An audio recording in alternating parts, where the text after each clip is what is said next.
Good afternoon, everybody. I'd like to call the Standing Committee meeting for February 9th, 2021 to order. Are there any changes to the agenda from Council? Councillor Nelson? Yeah, if it's sensible, I'd like to request that the action item number 1, 2021 non-union wage increase correction is moved to an information item, simply because we have a subsequent special meeting of council to take care of this matter. Thank you. Okay, thank you, Councillor Nelson. That makes sense to me too. So is there any opposition from Council? Okay, so that will change the first action item to an information item. Are there any other changes from Council? Okay, any changes from administration? None from administration. Thank you.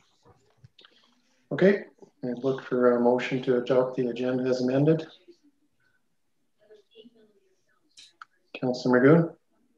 I'd move that we adopt the agenda as amended. Thank you, Councillor Magoon. All those in favor, please indicate. Opposed? That's carried. Thank you. So that brings us to our citizens' minute with Council. Ms. Anderson, is there anybody who would like to spend a minute with Council today? No one has registered. Okay, thank you very much. And that brings us along to delegations and presentations. Our RCMP annual update presented by Staff Sergeant Chris Murphy. Welcome, Mr. Murphy. Good afternoon. I would like to thank everybody for allowing me the time to come before virtually before Mayor and Council today to provide both a quarterly update for the Hinton RCMP, but also, and maybe more importantly, to do some consultation with the elected officials with respect to policing priorities for this upcoming fiscal year, which will begin April 1st of 2021 until the end of March in 2022. If you can just flip slides for me, Wendy, please. Perfect. So today I'm going to follow the following points here. The first thing I will do is discuss the resource and staffing levels of the Hinton detachment. I'll do a quick comparison and update with respect to detachment priorities, comparing the years 2020, 2021. I want to talk about crime trends, statistics, emergency preparedness, and then last, allow everyone an opportunity to provide me some feedback and some input with respect to policing priorities for this upcoming coming year. Flip slides, please. So Hinton detachment, I can say, and I'm happy to say that all of our positions, our municipal positions are full. So that includes our 3 municipal employee positions, or admin positions within the detachment here. All 3 of those are full, and all 19 regular member municipal RCMP positions are filled as well. I do anticipate several transfers forthcoming in 2021. I can tell you they've already identified some replacements, one being a brand new member arriving from Depot in March of this year. And then we have an interested member with some experience coming from Manitoba, and he'll be arriving sometime this summer, so July or August.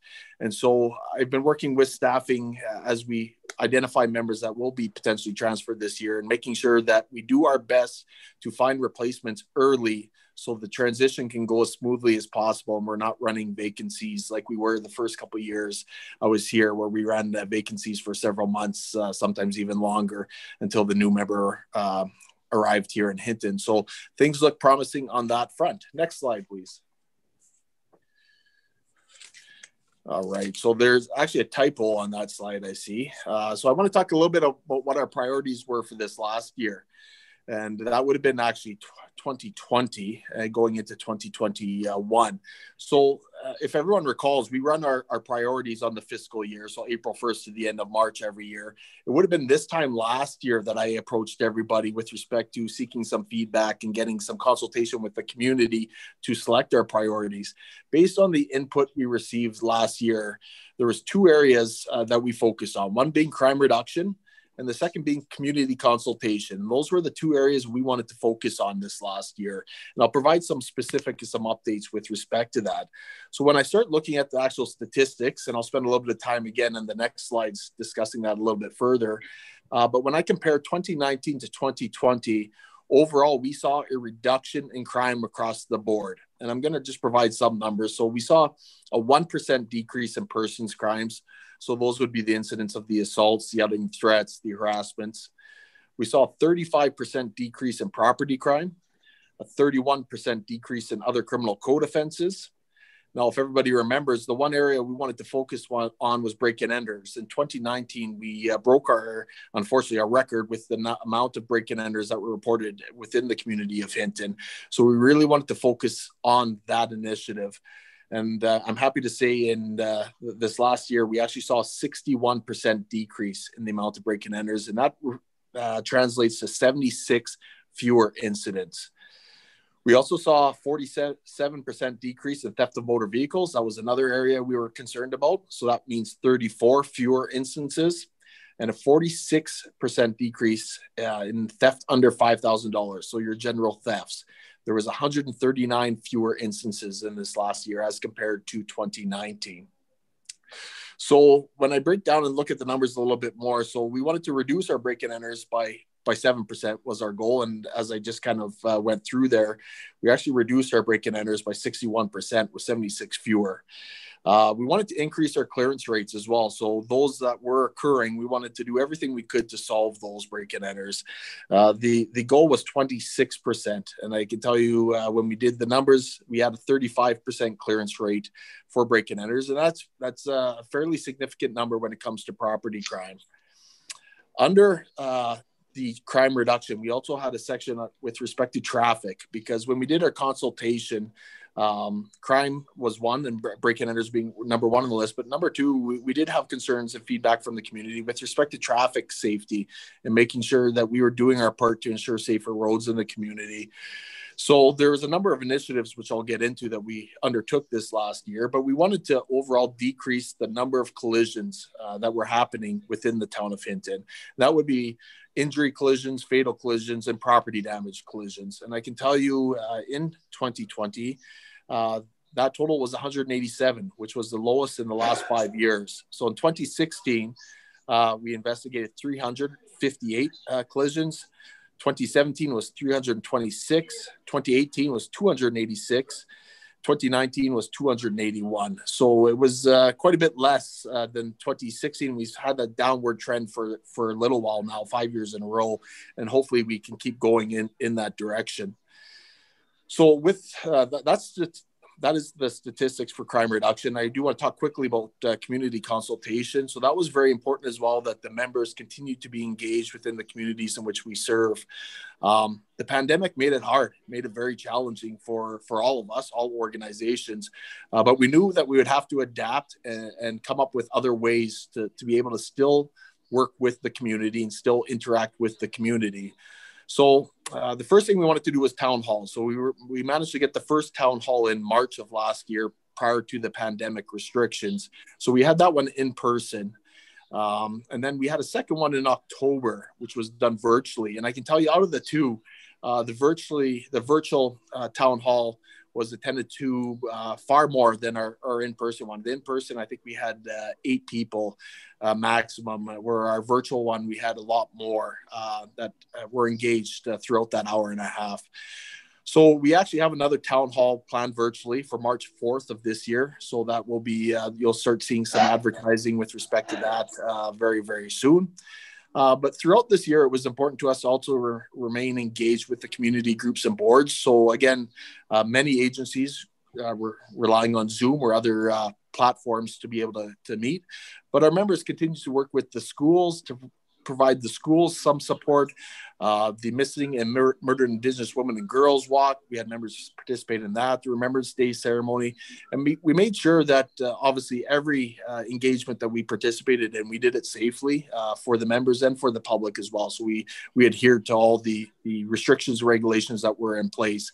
But it was a positive thing, not only for the groups that we were attending, but for the members themselves as well, because that has been reduced this past year, that in-person contact. So it was very well received by all the members that participated this year. I'll talk quickly about the initiatives and just kind of highlight kind of some of the initiatives that we worked on in this last year. The first being the Habitual Offender Management Program. I've talked about this at length, so I won't spend a whole lot of time. But again, dealing with the select few individuals that are causing us a lot of work, so that are continue to commit crimes. Throughout this last year, we've had 4 people within this program. I can tell you, as we've gone through 2020 into 2021, 2 of them have done very well in this program and have actually stopped reoffending. So we haven't committed a new offense in the last year. And these are people that had been committing offenses, not on a yearly basis, but on a monthly basis. So people that we had dealt with quite continually and frequently. And so with 2 of those no longer offending, that was very positive and positive impact. The other 2 individuals, unfortunately, either moved out of our community or have continued on in that lifestyle.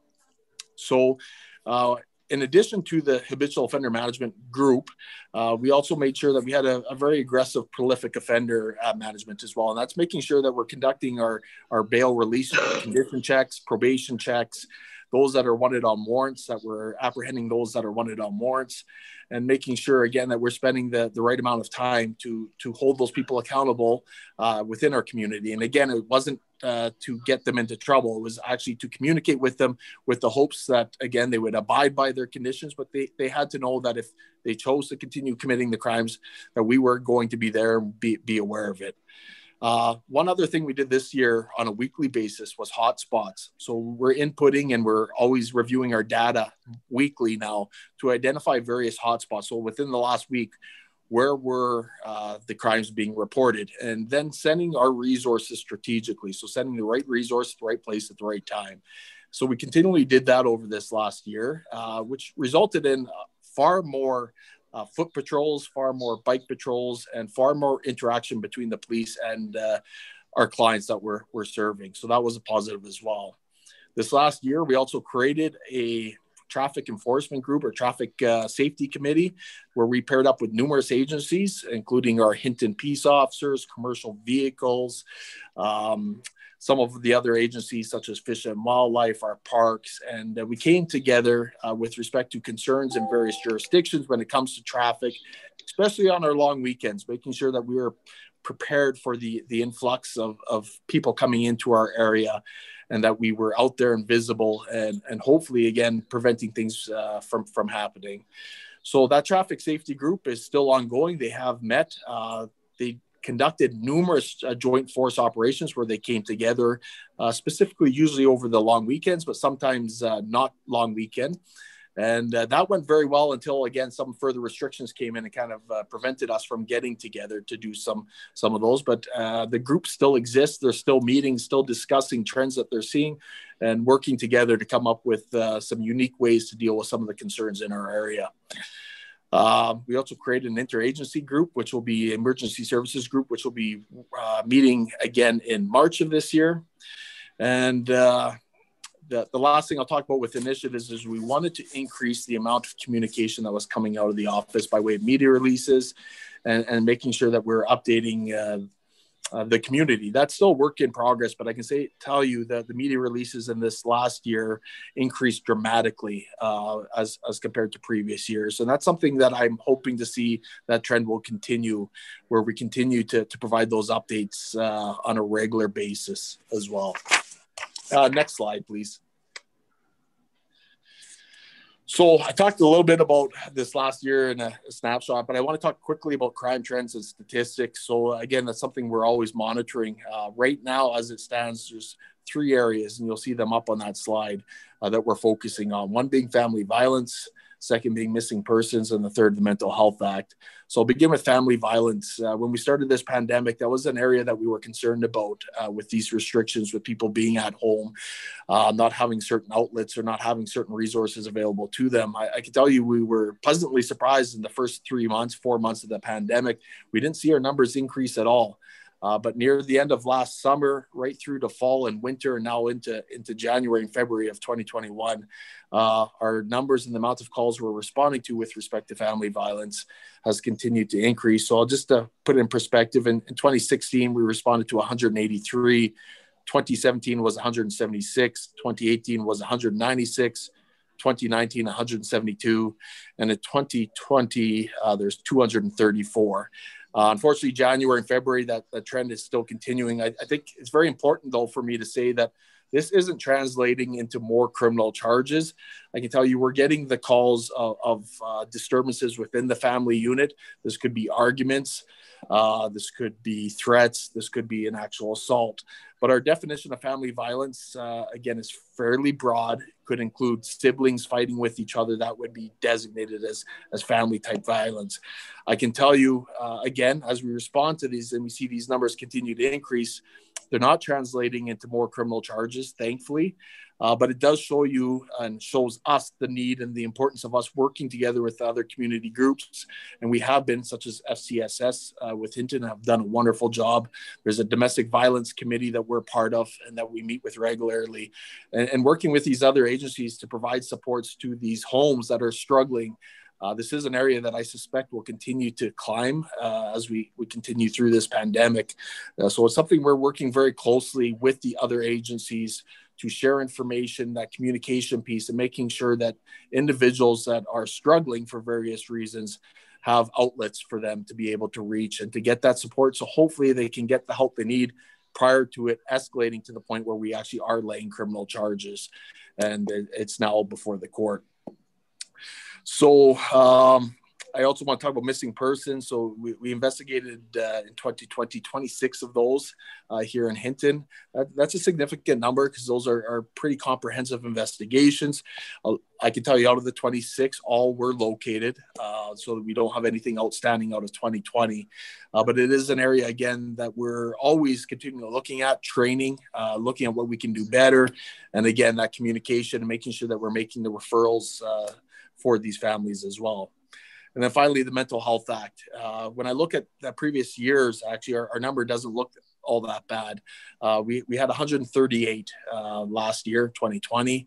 But it is a number that we continue to see now increase again month after month as we get further into this pandemic. So again, working with other groups and agencies is very important to the RCMP that we continue to be part of that and part of that answer and that solution in helping those suffering from mental illness. Next slide, please.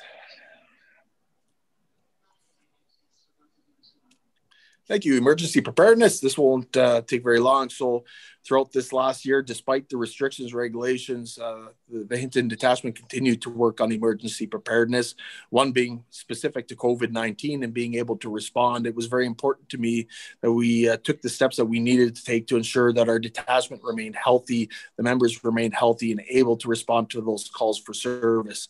And so there was a whole lot of changes that were made, much like many agencies that went through this last year. And the members have adapted quite well to those regulations, restrictions, change of how we do certain things. And that's something that's continually evolving. So we will continue to work, I guess, within the regulations of COVID-19 as we move forward and do, again, it's not lost on all of us that we still have a very important job to do. It just may look a little bit differently in how we go about doing that. I talked a little bit about that emergency services meeting, the interagency meetings, again, making sure, and this is, I've stressed this numerous times, that we're working with all the agencies and all the resources within the area because we can't do this by ourselves. The RCMP cannot do or respond to certain things by ourselves. And it's important that we're able to work with these other agencies to support each other. So we'll continue to do so. When it comes to emergency preparedness, that is so important, and making sure that we're all at the table knowing what each agency has for resources and their abilities. And then finally, I've had a few members just recently trained on search management. So we have a couple people here in Hinton now with respect to managing searches for people, which is positive. Our Hinton Search and Rescue is up and running, doing a great job. We've worked with them now a few different times and we'll continue to work. But one thing we are doing differently this year is those members that receive that specific training will be doing training hazards and assessments in the area. So looking in the last several years, areas that are causing us concern and coming up with plans and procedures in place for members to be able to respond to those quickly, safely, and efficiently with our resources and our partners that we're working with. Next slide, please. This is it. So community. So 2021, 2022 is community consultation. So I mentioned that we're doing the town hall in March. We've also reached out to numerous agencies, organizations within the town of Hinton to get feedback from them.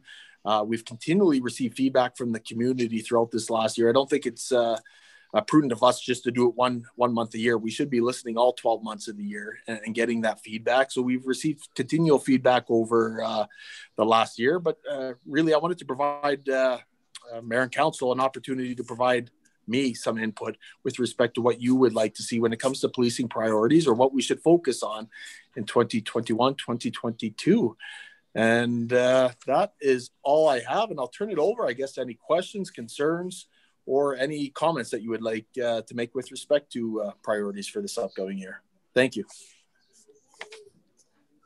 Excellent. Well, thank you very much for coming back again this year for your annual RCMP update. Staff Sergeant Murphy, it's good to hear some good news in what's I think all the way around been a pretty challenging year for everyone. So, Council, any comments, questions for Staff Sergeant Murphy? Councillor Hawes. Yeah, I know. Thank you, Mr. Chair.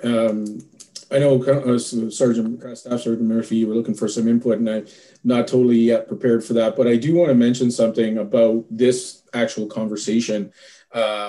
Myself, Mayor Michaels, and Councillor Magoon were able to attend the Police Act town hall or meeting with the AUMA and the steps forward. And one of the things that came up a lot was the collaboration between the RCMP and community and talking exactly about this, about, what is the priorities. And the sense I got from the meeting, and I'm sure not from everyone, was that a lot of communities struggle in this area to work with the RCMP in setting priorities.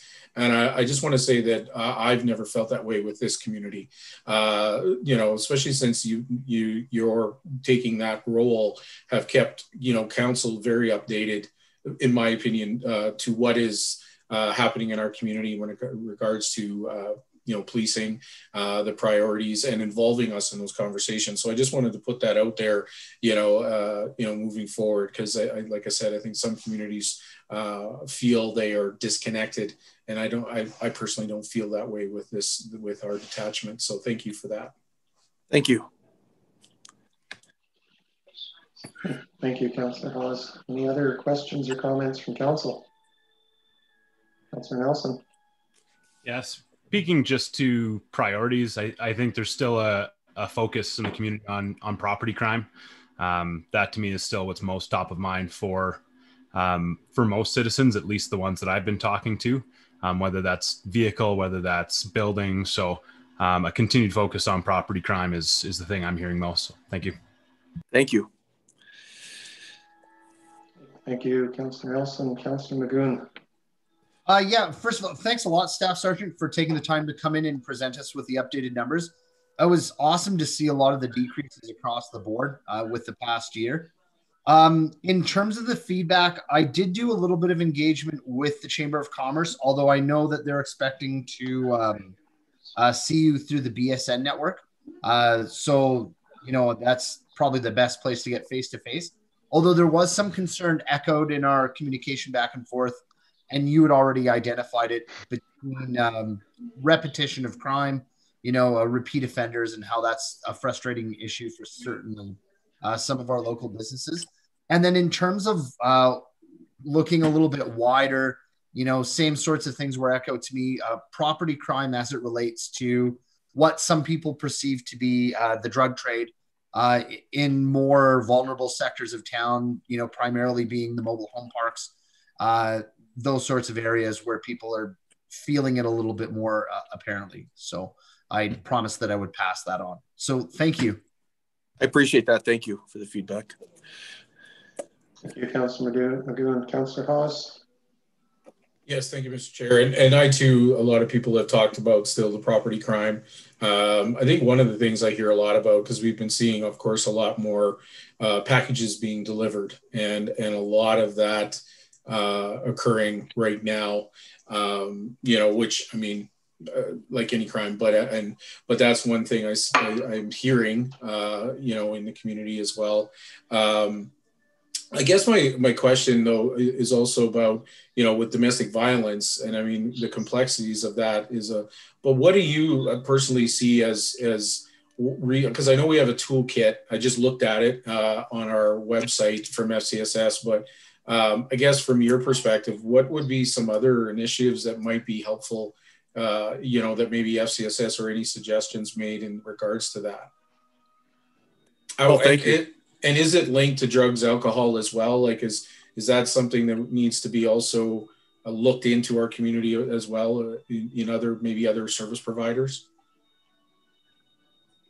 For sure. And yeah, important conversation to have, and a conversation that we have as part of the domestic violence committee as well, because I can tell you, as our members are responding to these incidents, there have been a number of underlying factors at play for many of those, whether it is a various addiction, and unfortunately individuals that had not had to deal with addictions for quite some time unfortunately are back into either the drugs or the alcohol. It could be mental health, it could be unemployment, it could be various stressors. And so identifying what those stressors are, but then also communicating it to the other agencies that are able to provide those supports, that communication. It's important to me, I guess, as the RCMP, that we're part of that conversation, because my preference, of course, is that the individuals receive the support and guidance and help that they need to hopefully not have anything escalate to the point where we're actually coming and arresting somebody, putting somebody in jail and putting them before the courts. Now, it's not lost on me that we'll continue to have that role moving forward, because there will be certain individuals that does have to happen. But as we respond to these incidents and as we work together as a committee, we identified, again, making sure that we have I find myself, and I've said this before, I find myself very fortunate actually residing here in Hinton, because we do have a lot of people, a lot of agencies, a lot of groups that are very invested in assisting people. They are very good advocates at trying to get these people help, these individuals help that require the help. But it's making sure that these individuals have access to that. They know where to go, where to turn at that point in time, because again, we see this through our habitual offender management program. Regardless, if that person is not ready for that assistance or for that information, it won't matter. So it's a matter of staying the course, because I have found over time that they may not be ready until that 7th, 8th, 9th, 10th incident. Just but having a plan in place and a procedure in place to provide those supports at that time, I think is important. I think the role of the law enforcement or the police agency is to continue having a voice at these committee meetings, to share what we're observing and to work with the various agencies. Because you're right, there's numerous agencies involved, because there's numerous underlying issues potentially at play, and what is the issue in one house isn't the issue in the next house, and making sure that we can adapt, and it's not just that one blanket response, because that won't work for everybody, for sure. Thank you. Councillor Race. Thank you, Deputy Mayor. Staff Sergeant, just wondering, will you be continuing the foot and bike patrols this year?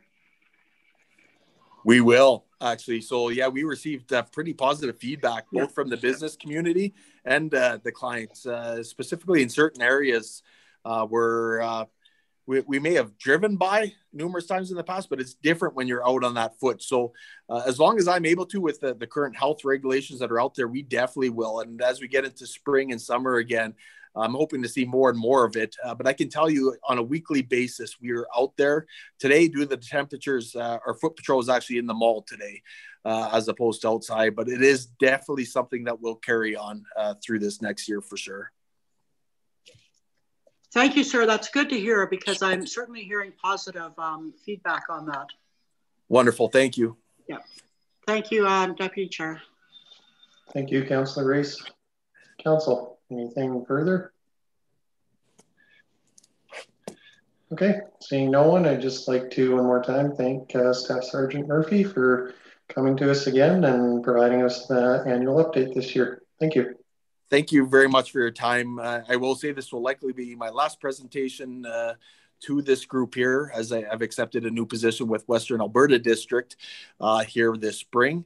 But I just want to thank each and every one of you for the support and what you've done for the town of Hinton. Again, I've worked in various places, various locations, and the dedication I see here locally is wonderful, and it's been great to serve Hinton, and I want to thank all of you for having a part in that. Great. I appreciate the update on your career as well, and on behalf of council, I'd just like to say congratulations on the new position, and look forward to seeing you around town still, but maybe not in the same, maybe not in the same role. Thank you. Thank you. Thank you. Okay, council, that brings us to our first information item this evening. Just a reminder to council, this has been a change to an information item now. There won't be any action discussed at this point. Any action regarding this item will come forward during the special meeting of council after standing committee. So I will turn that over to, I believe, Ms. C.A. Olson. Thank you, Mr. Chair. Just a point of clarification, is that for the information item to introduce that? Or are we moving to the WCB coverage as action item number 2? I'm not sure. Councillor Nelson, that was your request to have that changed to an information item. Would you want to speak to it? Yeah, where it's placed tonight, there's no other information items.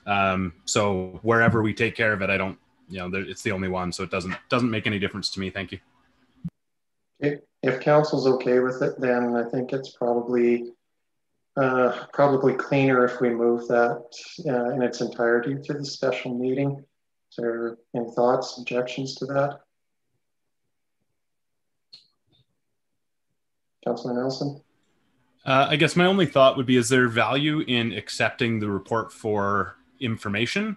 And is it cleaner to then be able to use that information as part of our special meeting discussion or agenda? Because I don't believe that the report and stuff was part of that agenda.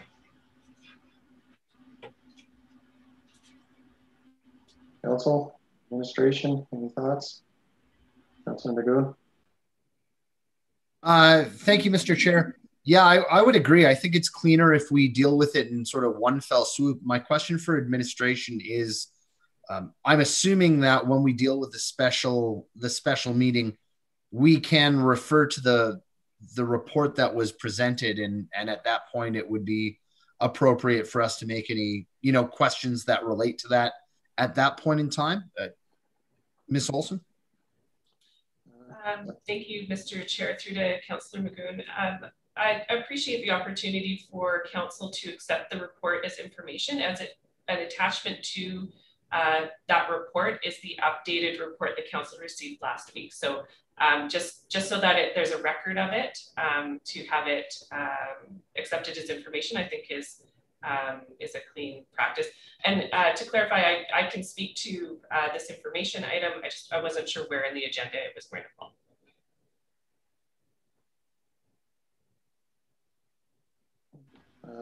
Councillor Nelson?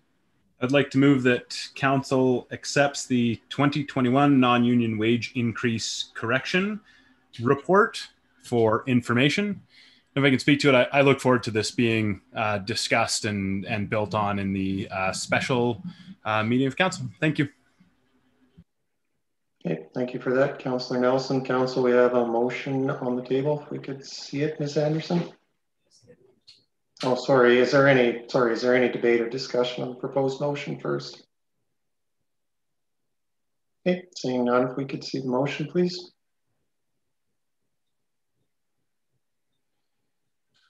There's a motion for that the committee accept this report as information and no further action be taken. If I could just accept for information, please. That clarification, that does clean it up. I have a bit of concern with that myself.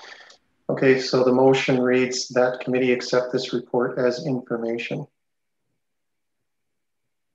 All those in favor, please indicate. Opposed? That was carried unanimously. Thank you, council. Okay, so again, that will be addressed in the special meeting after standing committee this evening.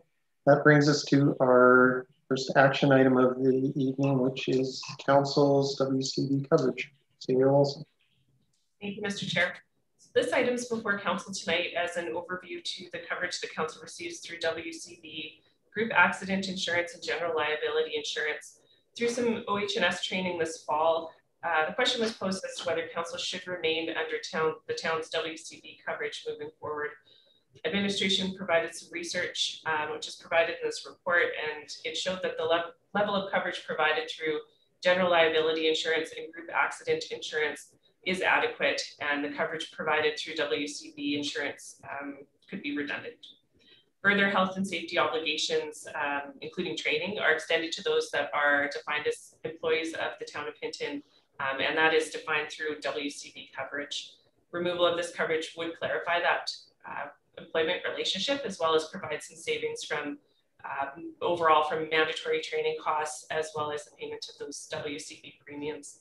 I do have Ms. Hope joining us this evening. Should council have any specific questions to the coverage, she assisted in pulling the report together. So at this time, I'll turn it to council if you have any questions. Great. Thank you, CA Olson. Councillor Magoon. Thank you, Mr. Chair. Yeah, my question to administration really doesn't actually have to do with the premium payments or the cost of the plan. My initial concerns when this was first raised, really it revolves around some of the new, occupational health and safety regulations and how they apply to relationships. Given that administration, town employees, and council, there's a bit of a unique relationship in that council, is sometimes forced to ask some tough questions. They have to look into situations, reports presented by administration, and that there is the potential there for that investigative back and forth to raise concerns around, for lack of a better term, a hostile work environment, where an employee of the town may feel that council may be grilling too hard or digging too deep on an issue. And that could be, damaging to relationships and open up that door for a complaint to be lodged. Or I could certainly see the circumstances being raised where that could be used as a tool to stymie a counselor from digging deep on an issue. And so that concerns me. Luckily we're at a point where we're talking about this, from a theoretical perspective, but administration during one of our workshops had, alluded to the fact that that's a potential complication. So I guess my question to administration is, how do we deal with that? I've seen some concerns from counselors about the nature of workers' compensation, but how do we get past this notion that, provincial legislation creates that potential complication where we sometimes need to do some digging?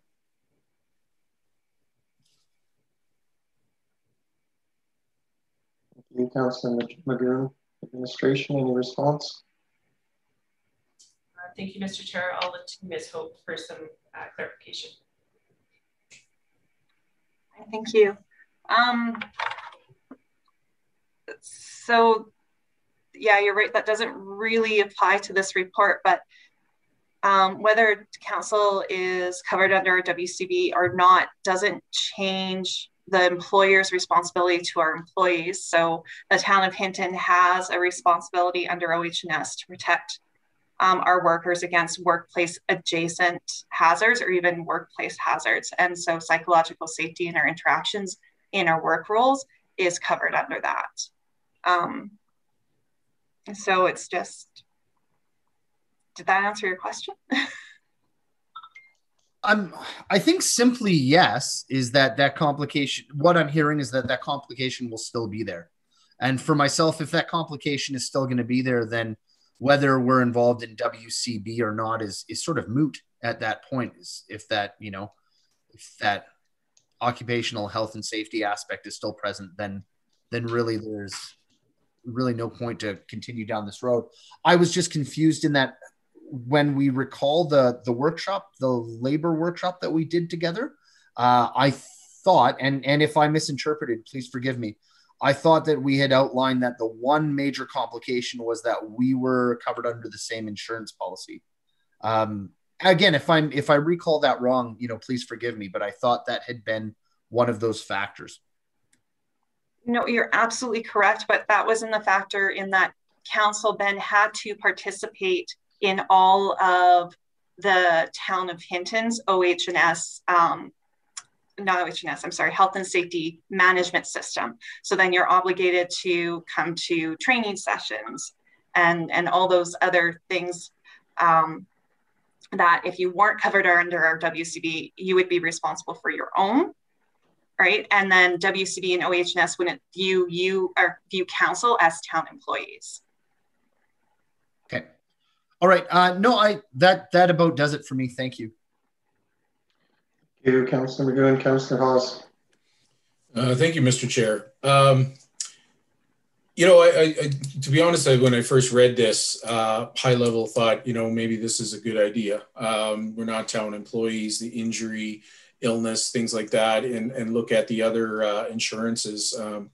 That being said, though, I did have a conversation with someone who reached out to us as council in regards to this, and someone that doesn't typically reach out. And I had a conversation with them, and some very enlightening things come about. And a couple of things. One, I guess the question is first of all, is why? I gave a call to actually WCB this morning and found out that in 1990 is when we actually had the application presented to WCB to include counselors as under the policy, realizing they needed to have an application. And it made me start to think of why back in 1990 did they do that application.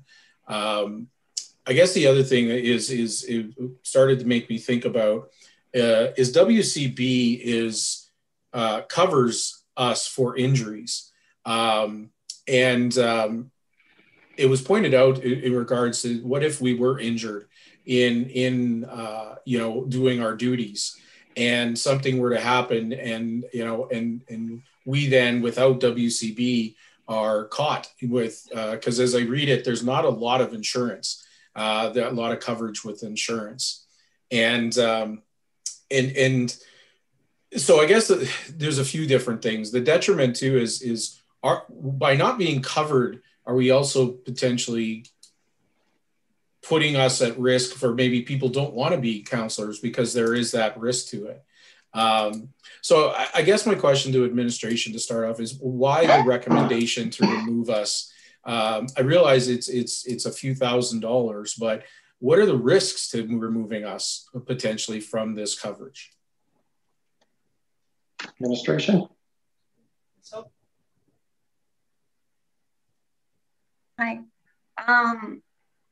So the risk would be that you wouldn't get wage replacement, which is one of the things that WCB offers. Mm-hmm. Should you be injured on our job. When we conversed with our insurance providers who PFIS, they provided the advice that any injury that you might have, sorry, I'm getting people. Megan Zigmund is our resident insurance guru. So she's texted me the correct language to use. So personal injury is covered under the general liability policy. And so when we spoke with our representatives from VFIS through AUMA, they believed that that insurance would be enough to cover you guys. That insurance also had quite a substantial level of coverage for counselors. So it wasn't foreseen that any injury that you guys could potentially have would outpace the coverage that we had through this program. So if I may, just a follow up, Mr. Chair, and then I see there's others in the queue, if I may. That's so fine. What is the difference? Because I'm starting to understand that maybe there's a difference between what is WCB and insurance, that the labor board and insurance, like from my understanding, insurance could be potentially a lot more difficult to get under some circumstances, and may have the same coverage, but there may be some difficulties getting insurances. And I only speak from, you know, I mean, auto insurances and things like that. And, you know, but is there a difference between WCB and insurance? So we also asked that question directly to our BFIS provider. And the process that they outlined for us was very similar to how one would claim short-term disability.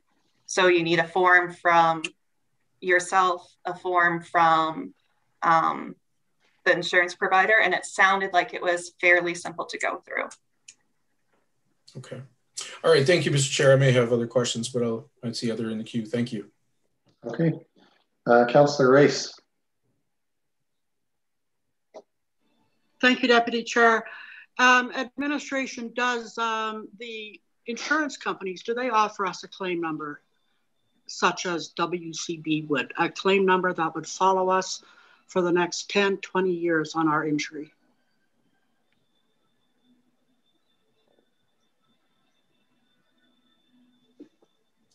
Mr. Chair, Ms. Hope. I don't actually have the answer to that question. I would have to ask them that specifically. Okay. I do have a follow-up, please. Yep, that's fine. Actually, it's not a follow-up. It's kind of a new one. If it's a new one, can we put you back in queue? Because I do have quite a few councillors that are waiting. Sure can. Okay, thank you, Councillor Race. Councillor Nelson. I'd like to seek consensus that committee accept the council's WCB coverage report as information. And if I could speak to it, I think there's still a lot of uncertainty with this.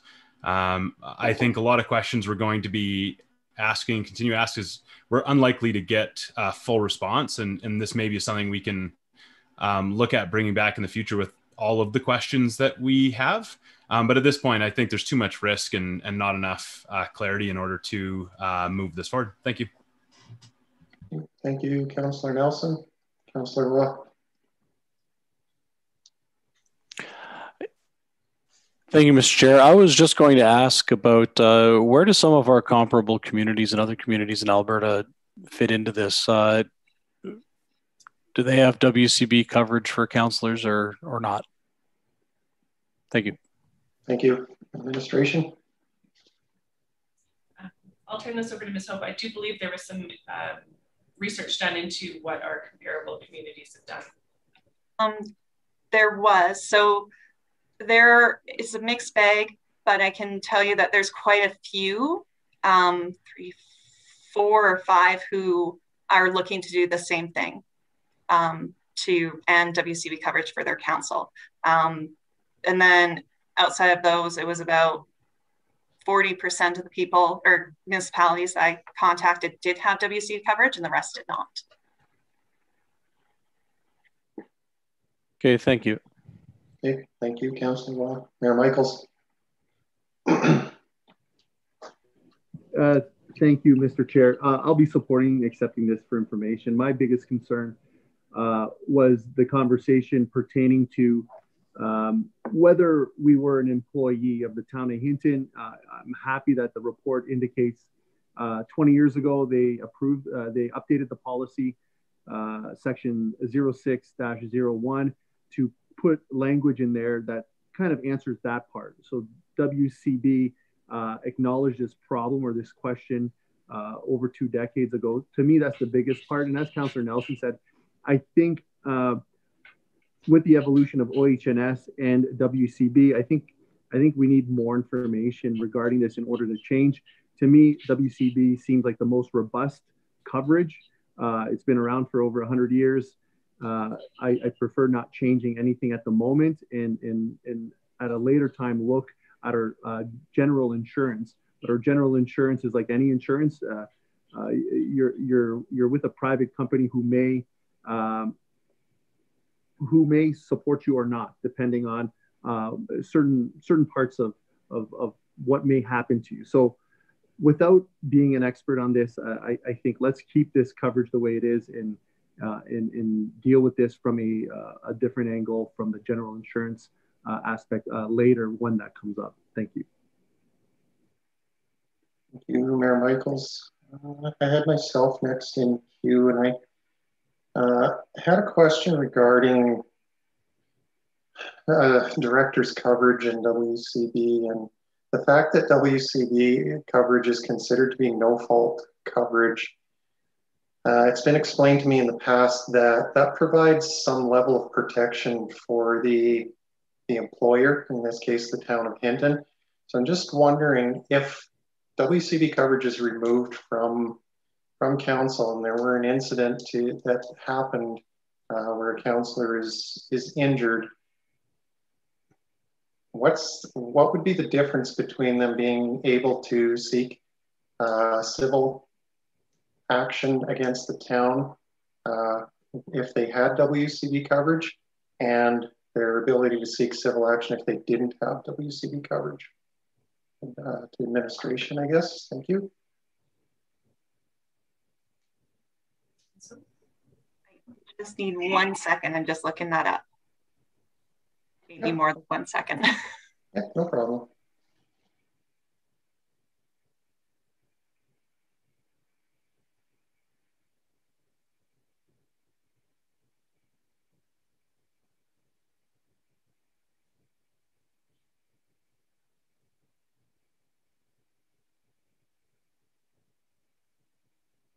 So if that's going to be something that'll take some period of time to look up, I'm happy to move on. We could maybe get an answer later, but I would speak to the motion though.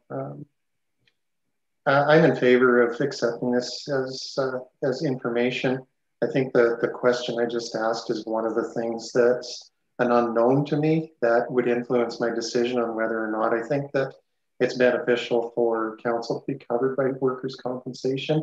I think anything, whether it's the addition or removal of any type of coverage that exposes the organization to additional risk, is something that needs to be taken pretty seriously and looked at. So the fact that that information is not part of what I have in front of me today to be able to make an informed decision, I would have to move in favor to support the motion to accept this information.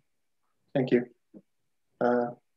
Ms. Hope, did you have a response that you were able to find easily? If not, that's okay. As I said, it can come via email. I'm okay with that. We can move on if that's. It may have to come by email. I thought I had it right at my fingertips, but I do not. My apologies. Oh, that's fine. No problem. Councillor Race. Thank you, Deputy Mayor. I have two quick questions. And to administration, is the deeming order or application for coverage, is that done yearly? I'm sorry, for our WCB coverage or for the general liability? For what we're talking about here tonight, the application for coverage for council. Is that a yearly bill you get? Because I've never seen this come before council before. Yeah, it's never come before council before because it was just something that we continued on. So the general liability and the group accident is a yearly billing, and so is the workers' compensation board. And the workers' compensation board, you can file an application to remove or add people to your coverage at any point. Yep. Okay, so that's a yearly. And Mr. Chair, may I ask one more quick question? Sure. I realize what the motion is. Is there a difference between taking this as information or having it remain status quo? What is the difference there for the direction that was given?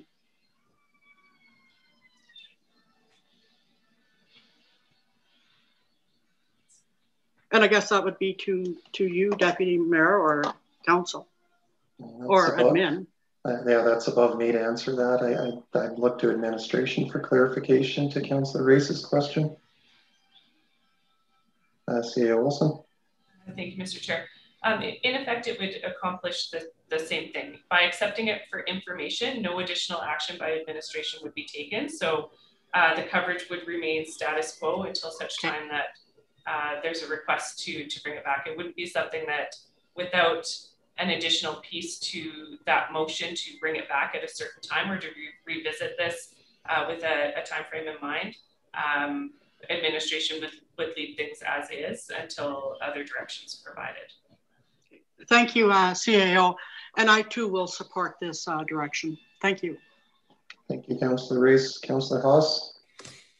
Thank you, Mr. Chair. And I too, I think there's a lot of questions, unanswered questions, and I appreciate, the report coming back, but I just think there's a lot of unanswered questions for us as a council and also for future councils as well. I think we have a responsibility not only to ourselves, but also to, in the future, to, if someone wants to run for council, if there's any way this might jeopardize their considerations of it. So without more information, without actually maybe hearing from WCB, representative or expert in the field, I too will support this as information to leave as is. So thank you.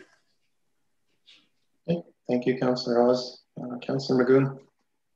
Thank you, Mr. Chair. Yeah, I'm certainly in favor of the direction that's on the table. My primary concerns about looking at WCB were centered around the ability of a councillor to effectively and transparently do their jobs while responding to, the will of the citizens, and to not feel in any way blocked or handcuffed in that regard. I certainly was interested in the information we were presented with, and I'm not against looking at it in the future. But as you indicated, I think that approach is best done slowly, methodically, and ensuring that we aren't exposing the town to any liability. So thank you. CAO Olson. Thank you, Mr. Chair. So to provide a little additional explanation to our obligation for psychologically safe workplaces, related to Councillor McGowan's comments, as the head of administration and that employment relationship with the folks that work for me, it's up to me to ensure that our folks are looked after and that they feel safe coming to council meetings and doing their job as well. So that's an ongoing responsibility that I have specifically to the folks that work for me. So please be assured that I am working with my team. I am having conversations with them and making sure that they feel supported and safe in doing their jobs as well. So there's responsibility that I carry in that regard through that employment relationship with the people that report to me. And I would offer that through respectful dialogue, that's expected through bringing items to council meetings for discussion. And so I guess I'll leave it at that, but I wanted to provide some clarification as to my role within that equation in that employment relationship and the things that I am doing to ensure that my employees are looked after. Okay, thank you, CA Olson. Council, is there anything further before we call the proposed direction to question? Okay, seeing no one, we can see it.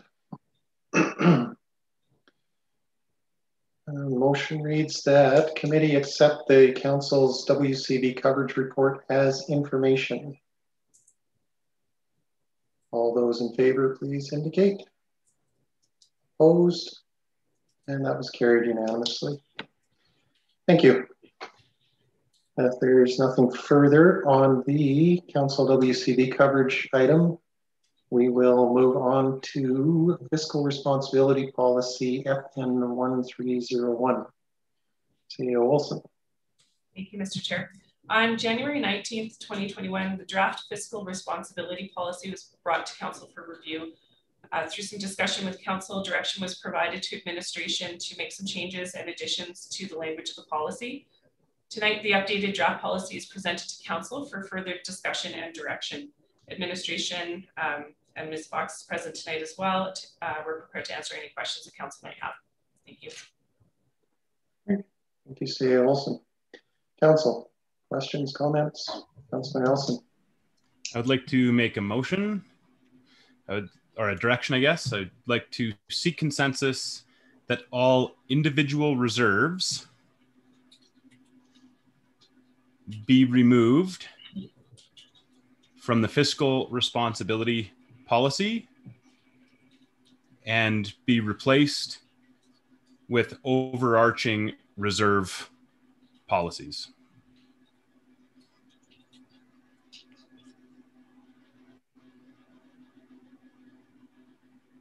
Thank you, Councillor Nelson. Did you want to see it, make sure it was captured correctly? Yeah, and I'll speak to it, and if I could, Mr. Chair, and it might help understand it a little bit. In general, I find it curious that we have some reserves that are denoted specifically in this policy, and other reserves, I don't know how many you have in total, 20 maybe, that aren't part of this. And although I understand that it's important to have policies around our reserves, I think we should have a general understanding of our reserve policies, and there's portions within those that make sense. But I think it will also lead to us having to amend and update this policy quite regularly as we kind of evolve through and create new reserves and eliminate other reserves. And to me, it just adds layers to this policy that I would like to be very simple and very straightforward, and have all reserves dealt with together and holistically rather than one-off. So thank you. Thank you, Councillor Nelson. CEO Wilson. Thank you, Mr. Chair. Appreciate the comments Councillor Nelson brought forward. The intention of including these reserves in the fiscal responsibility policy was to provide some parameters to those reserves as they're being introduced. The intention of administration is to undertake that work and create the reserves policy, and to follow that line of thought and provide those assurances to council through additional policies.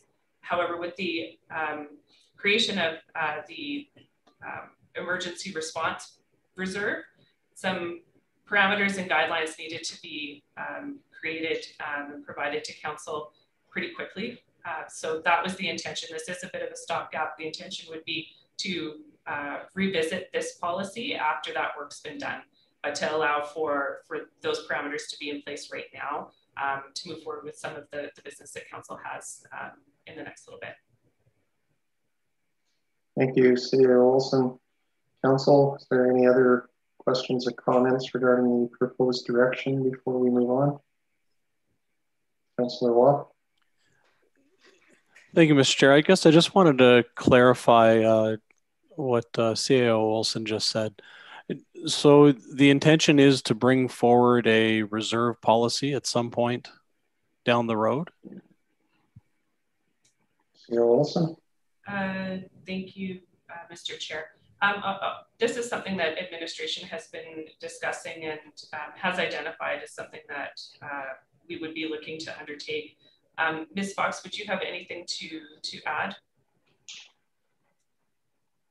Thank you, CAO Olson, through to council. It definitely has been something I've tried to achieve over the last couple of years. When talk about the emerging issues or emergency reserve fund came about, there was some concern that came forward from council and direction requested of council to have parameters around how money or funds could be spent that went beyond just budget approval. And this was just a quick way to do that. But it is definitely something that is on our radar, and given our workloads, hopefully something that we can get done sooner than later. Thank you. Council, anything further on the proposed direction? Councillor Race. You know, thank you, Deputy. I would like to support what Councillor Nelson is saying, but I don't totally understand it. So, you know, I would prefer if this could be referred to another meeting so that we could get more information on what he's saying. So right now, I can't support that motion. Thank you. Thank you, Councillor Race. There's no one else in queue. I'd follow up on what Councillor Race was asking, and I guess ask administration, if the proposed direction is accepted by council, how would that affect this policy and this policy's ability to achieve the ends that it was intended to when it was created? So if someone from administration could speak to that. Thank you, Mr. Chair. Removing those reserves from this policy would prompt further policies to be prepared and brought to council. Again, this was meant to be a stopgap and to provide those assurances to council in the meantime as we work through that. Way that would affect workloads, we would have to take a look at what's upcoming to council and just do some priority setting. And that may need to come back to council for some further discussion as well. Ms. Fox, did you have anything to add? Yeah, no, I think you've captured everything. Okay, thank you. And I appreciate that, because that does bring some clarity to how this would be implemented moving forward. Now, after hearing that, I won't be supporting the proposed direction. I think that as it's laid out, gives some parameters to how this policy is implemented moving forward until such time that there is some other policy that can be referred to when dealing with this matter. Council, is there anything further on the proposed direction? Councillor Waugh. Thank you, Mr. Chair. I agree with Councillor Nelson in the sense that I think reserves need to be dealt with on a separate matter. I can appreciate that administration included it in this policy to give us some reassurance. And I guess that's why I was wondering about timing. It isn't on the workload schedule yet, I imagine, for administration to work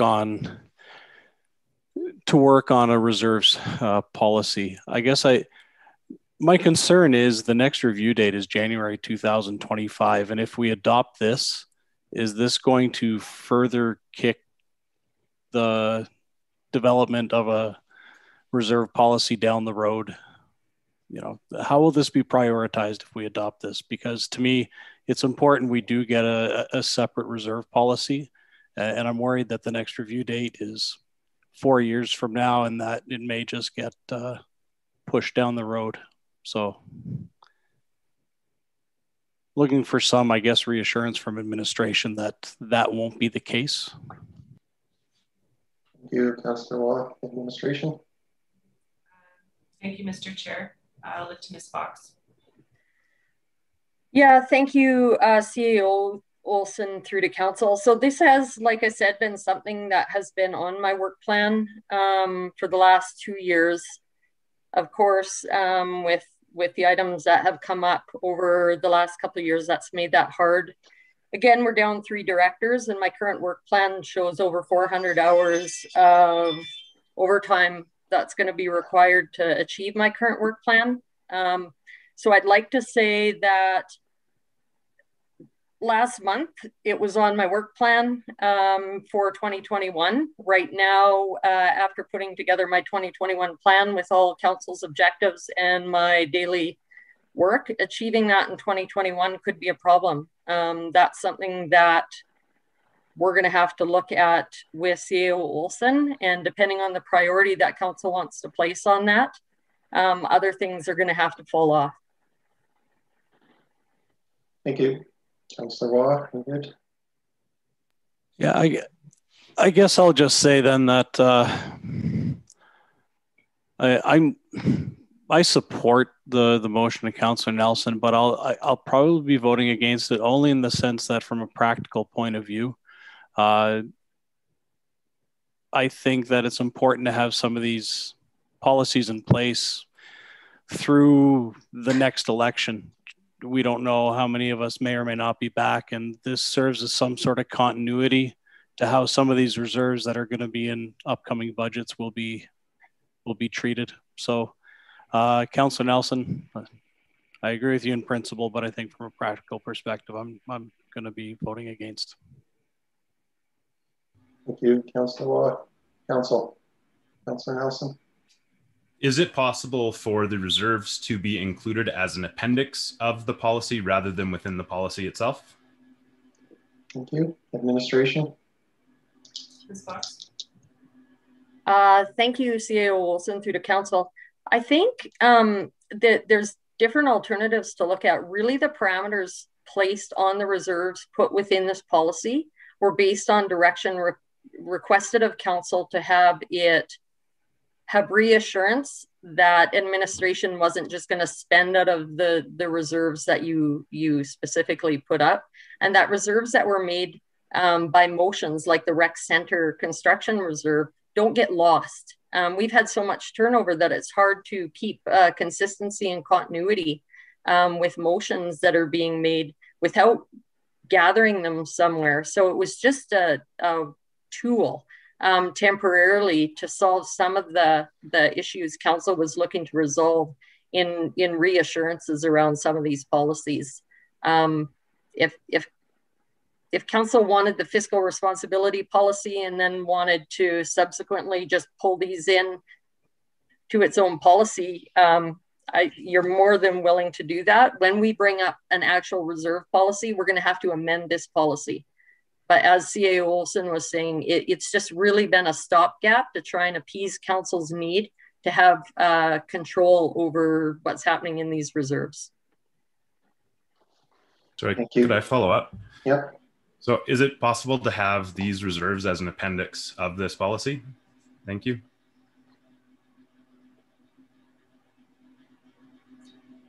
Administration, any clarity that we could bring to the previous answer?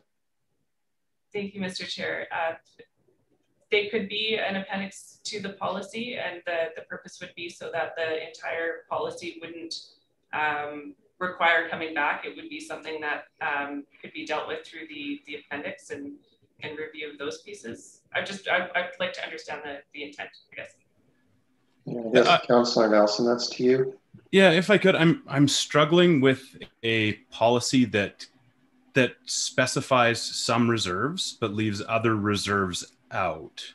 And in that, I think an inference could be made by a future council or future administration that these reserves are of a higher priority or of more importance than the other reserves that don't have their parameters clearly laid out within any policy. They're ones that just exist and have existed for a long time. So I just find it I find it confusing. And if a citizen were to ask why are some policies or some reserves noted in a fiscal responsibility policy and others are not, I just don't have a clear answer to them.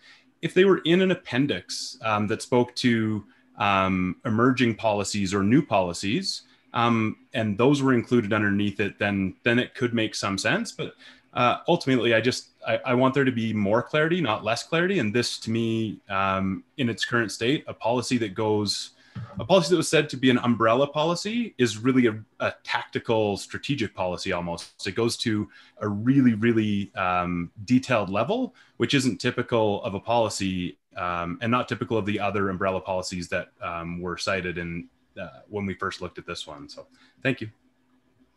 Thank you, Councillor Nelson. Councillor Race. Thank you, sir. I just have to say again, I like what Councillor Nelson is saying. I don't totally understand it. So I need more conversation. And I don't want to rush this. I don't want to rush it and make a decision tonight on this, because it is very important. I'm looking for the beautification reserve. I'm looking for the safety initiative reserve. I think there's far too much more conversation that needs to be held. So I can't support Councillor Nelson's, but I also couldn't support voting in favor of this. Thank you, sir. Thank you, Councillor Race. Mayor Michaels. Thank you, Mr. Chair. The answer from administration, I guess, on the last question is what I'm sort of seeking. I know CAO Olson was asking for clarity. We went back to Councillor Nelson. I believe this to be a pretty good compromise in order to, make the stopgap, which I appreciate from administration's point of view. So could we add an appendix with some data? How much work are we talking about in order to make that, like I said, that stopgap a little bit more clear? Any comments on a more firm answer on can we do that? And would this delay this from coming back to council for any length of time? Mayor Michaels, to administration. I'll look to Ms. Fox.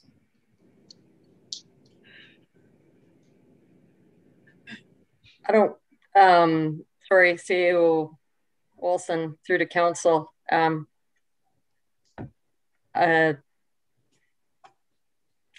You can create an appendix. I don't know how long it'll take. I don't really understand the purpose. A policy is something approved by council so that it provides guidance from council. They requested the reserves come forward in the policy. They requested the fiscal responsibility policy.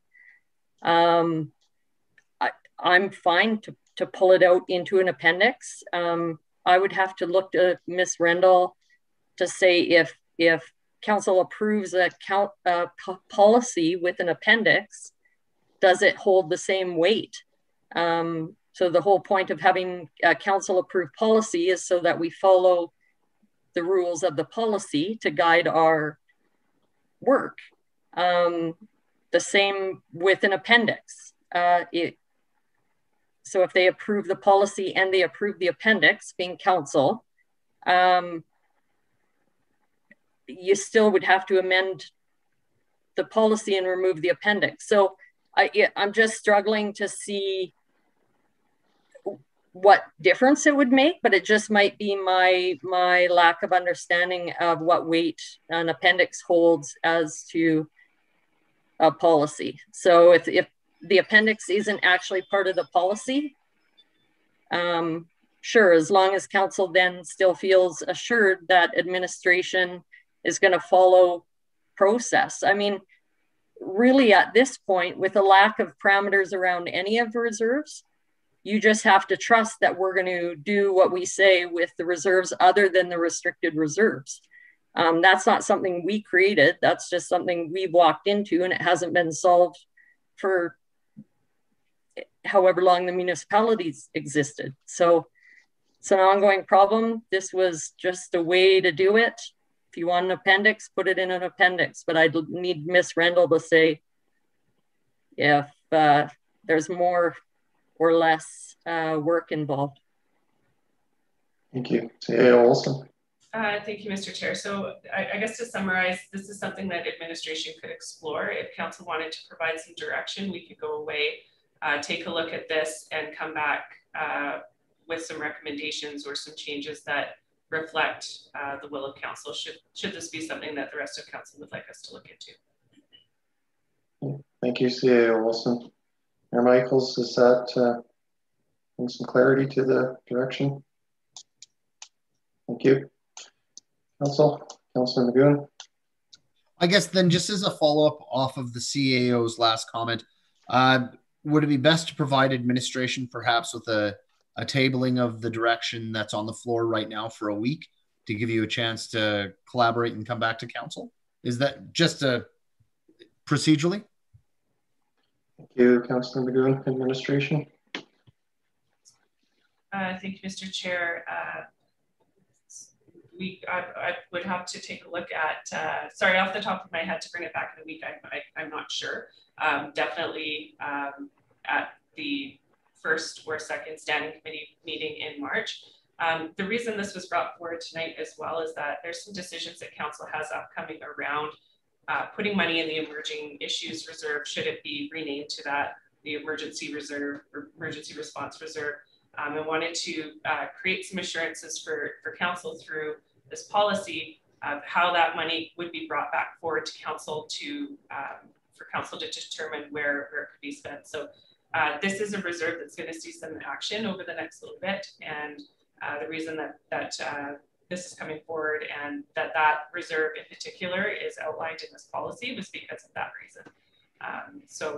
I would have to confirm within a week, but we could look into the first or second standing committee meeting of March to bring this back. It also depends on the rest of the conversation with council. If there's other areas that require some discussion and debate and additional work, that would add to that answer, I suppose. So hopefully that suffices. Thank you, Olson. Councilor Magoon, are you good with that? Okay, thank you. Council, anything further? Councilor Rice. Thank you, Deputy Mayor. I just have one question, and this is directed to administration. It's 6.4, and that would be page 33 of 127. Sorry, Councillor Race, is this directly related to the direction request that's before us? It may assist me in what direction I'm going to vote. Okay, that's fine. Yeah, carry on. And if it doesn't, I apologize. So 6.4. 6.4.3. The reserve shall have a minimum uncommitted balance of $0. 6.4.4. If the balance becomes lower than the uncommitted balance, the CAO or designate will recommend and implement a strategy to replenish this money. How can we get lower than $0? Thank you, Councillor Race. Administration. Thank you, Chair, through to Council. So prior to me getting here, you had a number of reserves that were in the negative. I suspect from what I encountered when I came in is a number of reports would be brought to Council, of which Council would make a decision to support. And then administration was left trying to find ways to fund the projects. Is what I've seen in some circumstances. The reserves ended up in a negative. There was also debenture payments that were committed to be paid out of reserve balances, which did in turn put one of the reserves into a negative. I'm not sure how the decisions were made prior. Part of the goal of long-term asset management and the way that that's being dealt with is to make sure that reports that are coming to Council have all the impact, all the financial impact and funding requirements disclosed, so that when Council's actually approving those decisions, we know where the funds are coming from to fund those. I also spent a considerable amount of time developing a system that manages all of the reserves in real time, which was not developed prior to me being here. So that means when projects are happening and actuals are being reported, we're actually managing each of the reserves as if they were their own little bank account. So I'm pretty confident in the balances that are remaining in the account at the end. But that's where this 5-year plan from capital and having a fully funded capital plan is extremely important to manage. And that's just something new that has been occurring here. So sorry, I know it's a long answer. We can have decisions made by Council that don't define where the funding's coming from, or it says from this reserve balance. And if Council doesn't ask if there's enough money available, it can push the balance into the negative. So we've become much better over the last few years of dealing with this appropriately. And typically, if you had a proper reserve policy, we would know levels that we wanted to have in there for an uncommitted balance. So the reason the policy is written the way that it is with an uncommitted balance of 0 is because we don't really have anything to guide us right now of why we would want a minimum balance or a maximum balance in this reserve. There's a lot of work that needs to be done on all the reserves in general. Okay. So thank you very much. Thank you, Deputy Mayor. I think this is just another example why I dearly pray that this is the direction is tabled, because it's a bigger conversation, I feel. Thank you. Thank you, Councillor Reese. Councillor Magoon. Thank you, Mr. Chair. I'd like to make the motion that we table this direction until the March 9th standing meeting of Council. And if I could speak to that. Mm-hmm. Yeah, what I'm hearing, first of all, I hear from a fellow councillor, Councillor Race, that she likes more time to explore the issue. I certainly feel the same to a certain degree. I'd like to know if some of the considerations that Councillor Nelson has put forward can be built in through the appendix, as was mentioned, and can be dealt with that way. I'm not hearing anything that says to me that this is an emergent issue that must be dealt with tonight. So I think giving administration some time to do some digging giving council some time to do some thinking about the potential impacts of the direction that is on the floor won't hurt, and it'll help us come to a better, more thoughtful decision. So that's sort of what's driving my request to table. Thank you. Thank you, Councillor Magoon. I have a request to table the original direction request. Anyone in council like to speak to it? C.A. Olson. Apologies, just to clarify, this item would be postponed and not tabled. Tabled to the end of the meeting. Thank you, CAO. Yeah, you bet. Councillor Nelson. Thank you, Mr. Chair. I was going to bring up something similar. From what I understand, and I know tabling, it requires it come back in the exact same form. I think if this is referred to a standing committee at a later date, I believe it gives administration the tools to update and make changes, or, we could have other conversations with this that would impact this motion tonight, and then it would allow administration to come back with changes. So whether it's postpone or refer, I think as long as administration is able to do some work on it rather than it coming back in the exact form is probably more what council's looking for. Thank you. Councillor Magoon, would you like to address that? Yeah, certain. I'm amenable to anything that gives administration and council the tools to be flexible when it does come back. I certainly don't need to see it in exactly the same form. Again, legislatively, whatever's most appropriate, I'm comfortable with. Thank you for that, Councillor Magoon. Administration, is there any recommendation on wording that would capture the intent of Councillor Magoon's direction request? I'll look to Ms. Randall.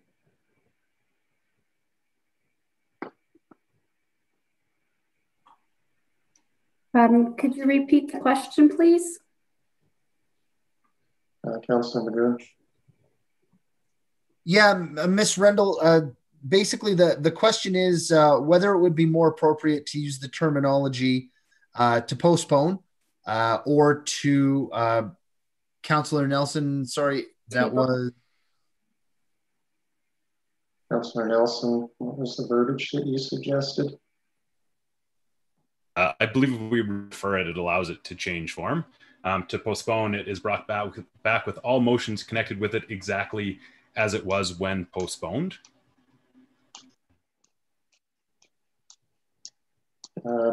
Ms. Randall, does that bring enough clarity to... We're seeking some change in wording to Councillor Magoon's proposed direction to postpone a decision on Councillor Nelson's direction. But there's some concern that postpone doesn't capture the intent, and we're seeking some more appropriate wording.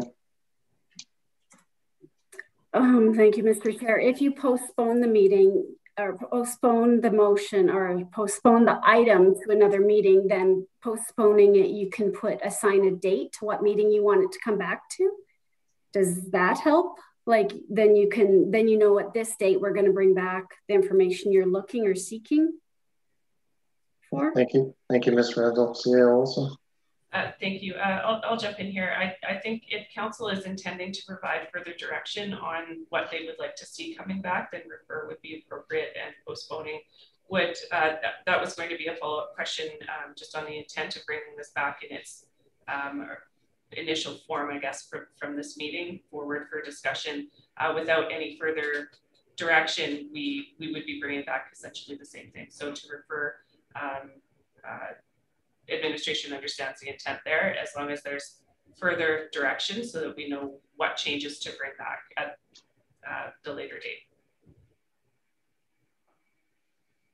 Thank you, C.A. Olson. I guess that's back to you then, Councillor Magoon. With the changing of the wording to refer, administration's requesting what would be additional, otherwise it would likely come back in the same format it is now. Yeah, thank you, Mr. Chair, and I think refer would certainly captures the intention much more accurately.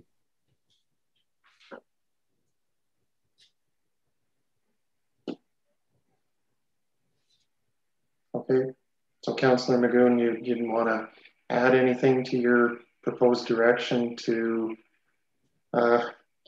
give administration some indication of what further information you'd like, or would you like to leave that for further council discussion? I'm just giving you the opportunity to let the direction request move forward as it stands, or make an amendment if you'd like to. Thank you, Mr. Chair. Really, I'll just seek, I think this is the point where I'll seek clarification from administration to see that, to ask them if they have enough information to go about looking at the direction that Councillor Nelson had put forth, and to bring that back to council based on the spirit of the discussion. I think really that's it, if administration feels that they've captured the spirit of the discussion to this point. And if not, then we can put some further boundaries around that. Thank you, Councillor Magoon. I'd speak to it quick. I think what's missing from the proposed direction is the reference to an appendix that Councillor Nelson referred to. That wasn't part of his original direction. And I think part of the reason for requesting referring this to a future meeting is to get some information on the appendix and the practicality of it and questions around it, if I'm correct. Thank you. CEO Olson, did I see your hand? Yes, thank you. I was going to reiterate what you were saying. Okay, thank you. Council, Councillor Magoon, if you want to change, want to leave it as stands. If I could see the direction one more time, Mr. Chair, and then I'll try to frame some reference material around the appendix. Certainly.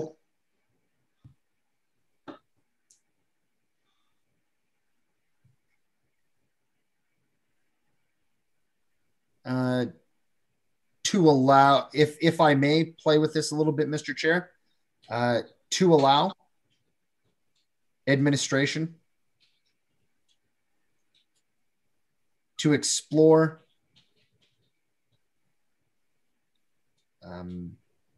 the possibility of including appendix material as discussed in the standing committee meeting of Tuesday, February 9th.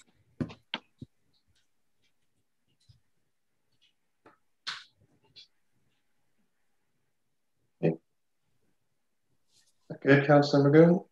Well, really, Mr. Chair, I guess the question that I have is if that's good enough for my fellow councillors and for administration. That's clear for me, but I want to make sure everybody's on board. Thank you. Thank you, Councillor Magoon. Councillor Race. Thank you, Deputy Chair. Should we not include in that motion, you know, what the what is? We want what referred to in March. You know, so fiscal is there in that direction that we're seeing the word fiscal, that we're seeing what is being referred to the March meeting. Thank you, Councillor Race. Yeah. Sorry, go ahead. So I've always been told it's make sure you have the what, the who, the when in your motion. So anybody reading that standing alone knows what we're talking about. Thank you. Thank you. My understanding is that Councillor Magoon's direction request is referring specifically to Councillor Nelson's previous request to remove, sorry, I don't know, I don't have the wording, but to remove the references to reserves from the document. It's not to bring the whole thing back. It's specific to Councillor Nelson's direction request. Councillor Magoon. Or sorry, Councillor Nelson. No, sorry, it was Councillor Magoon. My apologies. Thank you, Mr. Chair. And that's precisely it, is that the request to refer in this case is directly subsequent to the direction put forward by Councillor Nelson, which is why it doesn't refer to the whole of Councillor Nelson's direction. Thank you. Thank you, Councillor Magoon. Council, anything on Councillor Magoon's direction request to refer? Okay, so no one will call to question.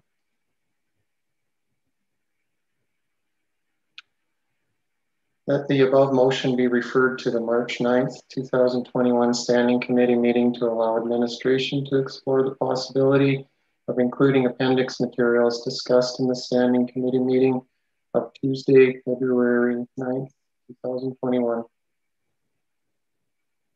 All in favor, please indicate. Opposed? That's carried 6-1.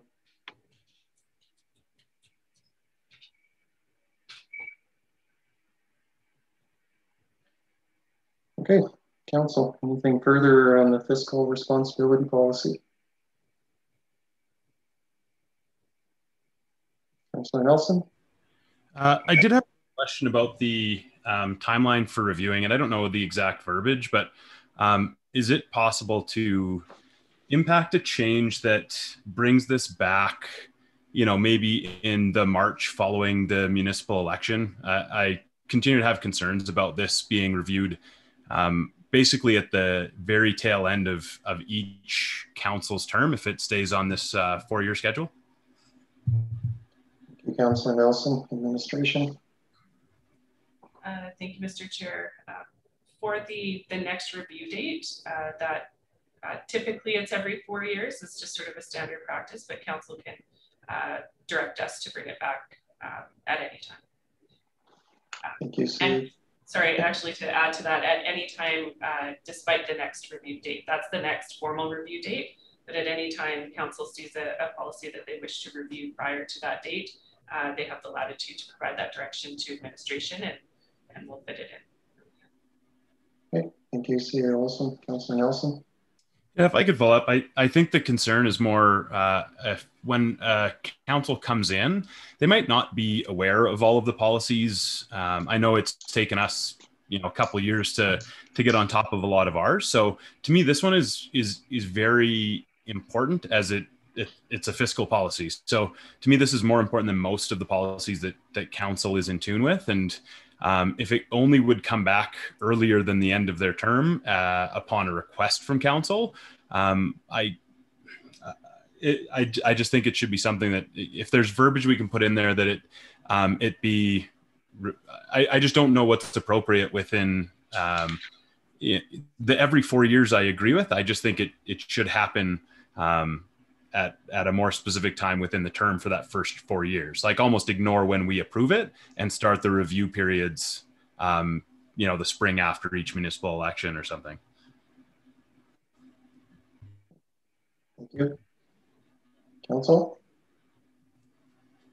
Councilor Nelson? I'll try to formulate some sort of motion here. I'd like to direct administration to bring back the fiscal responsibility policy to have review dates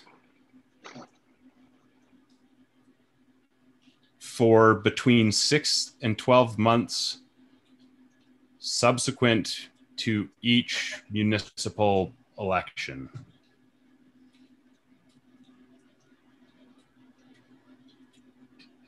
And if that needs to be fixed at all, just let me know. I think the intent is pretty clear. And I hope that gives administration the leeway to get the wording right. So thank you. Thank you, Councillor Nelson. I would have a question for administration regarding the proposed direction, I guess. Is it captured in policy anywhere that these types of policies do come back every 4 years?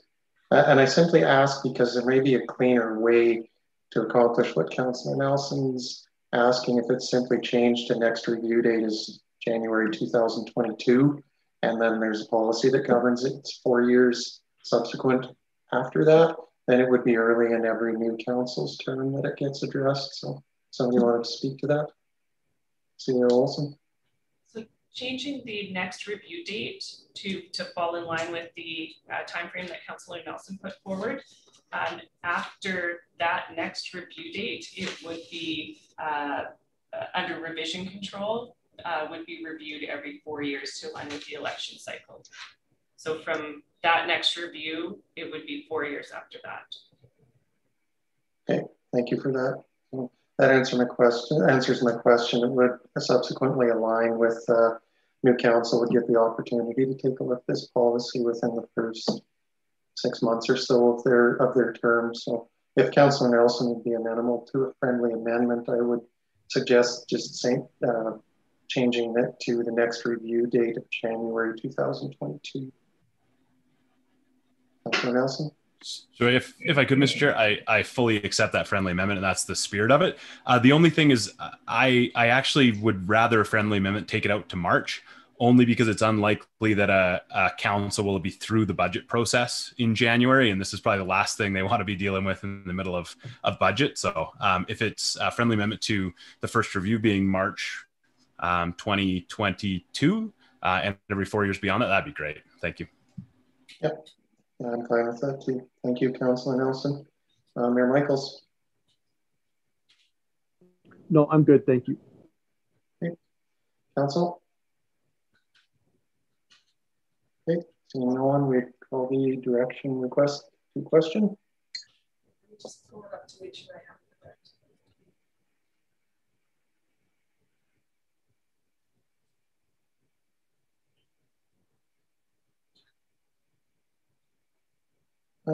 So there's a direction request to direct administration to bring back the fiscal responsibility policy FN 1301 with the review date of March 2022.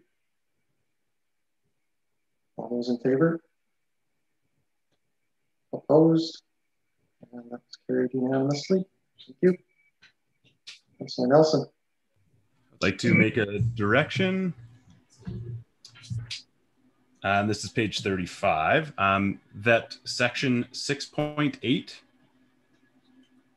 include no later than 6 weeks from the end of the quarter.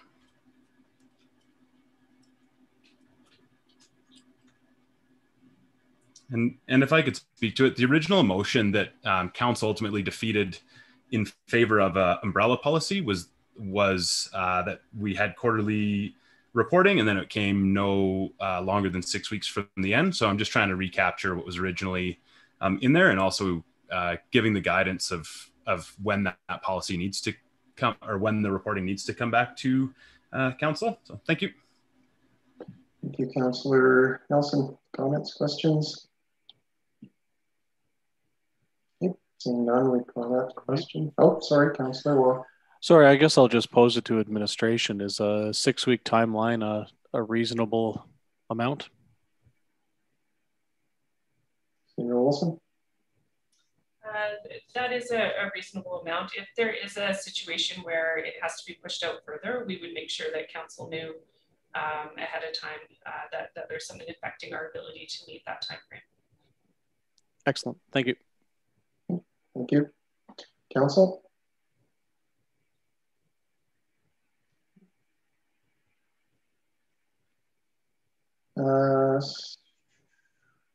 Directional request that section 6.8 include no later than 6 weeks from the end of the quarter. All those in favor, please indicate. Opposed? That was also carried unanimously. Thank you. Council.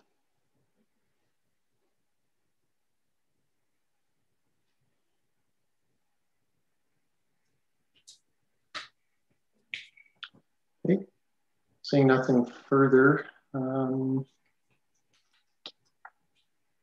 Okay. Seeing nothing further, we will move on to our next action item. Year-to-date financial statements and capital status report as at December 31st, 2020. Administration. Thank you, Mr. Chair. The 2020 year-to-date financial statements and capital status report was brought to council last week with decisions on allocating the additional $1.1 million surplus identified through year end. The reasons for this surplus were detailed in the presentation last week, and included large unanticipated savings in infrastructure services, facility services, utility services, where contracted work was unable to proceed as planned through 2020. Facility closures and a decrease in utility costs were also a contributing factor in the savings. The extent of the surplus is directly caused by impacts from the town's pandemic response, largely the extent. Administration provided options to council for the allocation of the surplus, including providing dollars to the Parks and Trails Reserve, unrestricted deficiency reserve, with remaining funds to contribute to a reserve of council's choice, or the emerging issues / emergency response reserve. At this time, administration is prepared to answer any of council's questions, and I'll turn things over to council for discussion. Ms. Fox again is present to assist in answering any questions that council may have. Thank you. Thank you, CA Olson. Council. Councilor Magoon. My questions to the rest of my fellow councillors, because I've spent really the last week trying to engage with people on this. I've actually gotten a lot of support from the folks I've been talking to about putting the vast majority of the surplus towards construction of either a new or an upgraded recreation center. And I just wanted to know what some of the high level feedback that you got was. Thank you, Councilor Magoon. Council? Councilor Nelson? Sorry, just a question for clarification. Last week, did we not make a direction or motion to bring forward the surplus to a future standing committee meeting? Apologies if I am understanding that wrong. Thank you, Councilor Nelson. Administration. Thank you, Mr. Chair. The motion on February 2nd was that the year-to-date financial statements come to a standing committee meeting by the end of February 2021. I was, if I could be more specific, it was around what we're doing with the surplus specifically, not the review of the financial statements. Councilor Nelson. Clarification, Mr. Chair, and apologies if I'm missing something obvious. Was that direction provided at last week's meeting, or was that the direction provided through the budget 2021 discussion, where the most money was coming back for discussion prior to the end of, I think, Q1 by April? Is that what you're referring to, Councilor Nelson? Councilor Nelson, do you have any clarification you can provide? I'll try to look up the minutes or highlights from last week. I just feel like we made a motion to give that surplus a bit of time to breathe and it come back to a later standing committee meeting, but I just don't have it in front of me at this moment. Thank you. Okay. Councilor Haas. Yeah, if it's to respond directly to Councilor Nelson's, I recall the same. Is there was a motion, there was a discussion sharing with us the surplus amount, but it was then to come back to a future standing, or that I recall, a direction to discuss where that money is to go. So I recall the same motion or the direction. I can't, it's not in front of me either, but I recall the same thing. Thank you, Councilor Haas. CEO Olson. Thank you, Mr. Chair. Ms. Anderson does have that, and apologies if that was missed. One moment. Okay. Ms. Anderson, if you have that motion, would you mind putting it on the screen?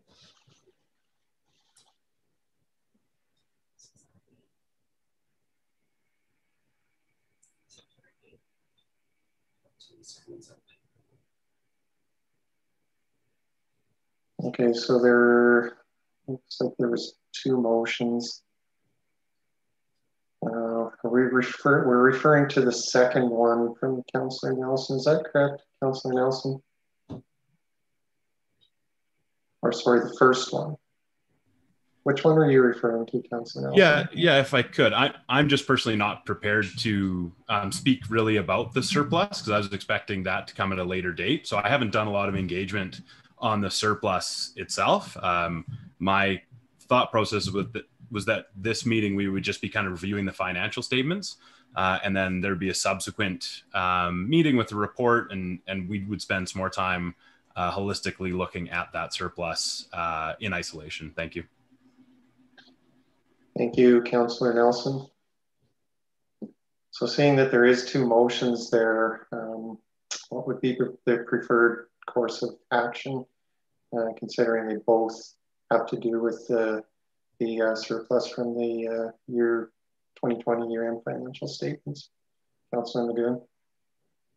Yeah, I think trying to read through both directions from last week, I'm certainly prepared to hold off on the conversation regarding the surplus until a later date. Again, it's just one of those things where you're trying to respect councillors and the time frames that they're asking for. But again, you know, we have, again, clear direction on the year-to-date financials. So again, either way, it certainly doesn't hurt my feelings. Thank you, Councillor McGoon. Administration, any insight on what we might see coming forward? CEO Olson. Thank you, Mr. Chair.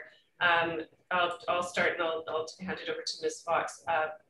Administration brought both back together at this meeting, looking at the motion. It was no later than March when we brought back both pieces of the conversation to council to discuss tonight.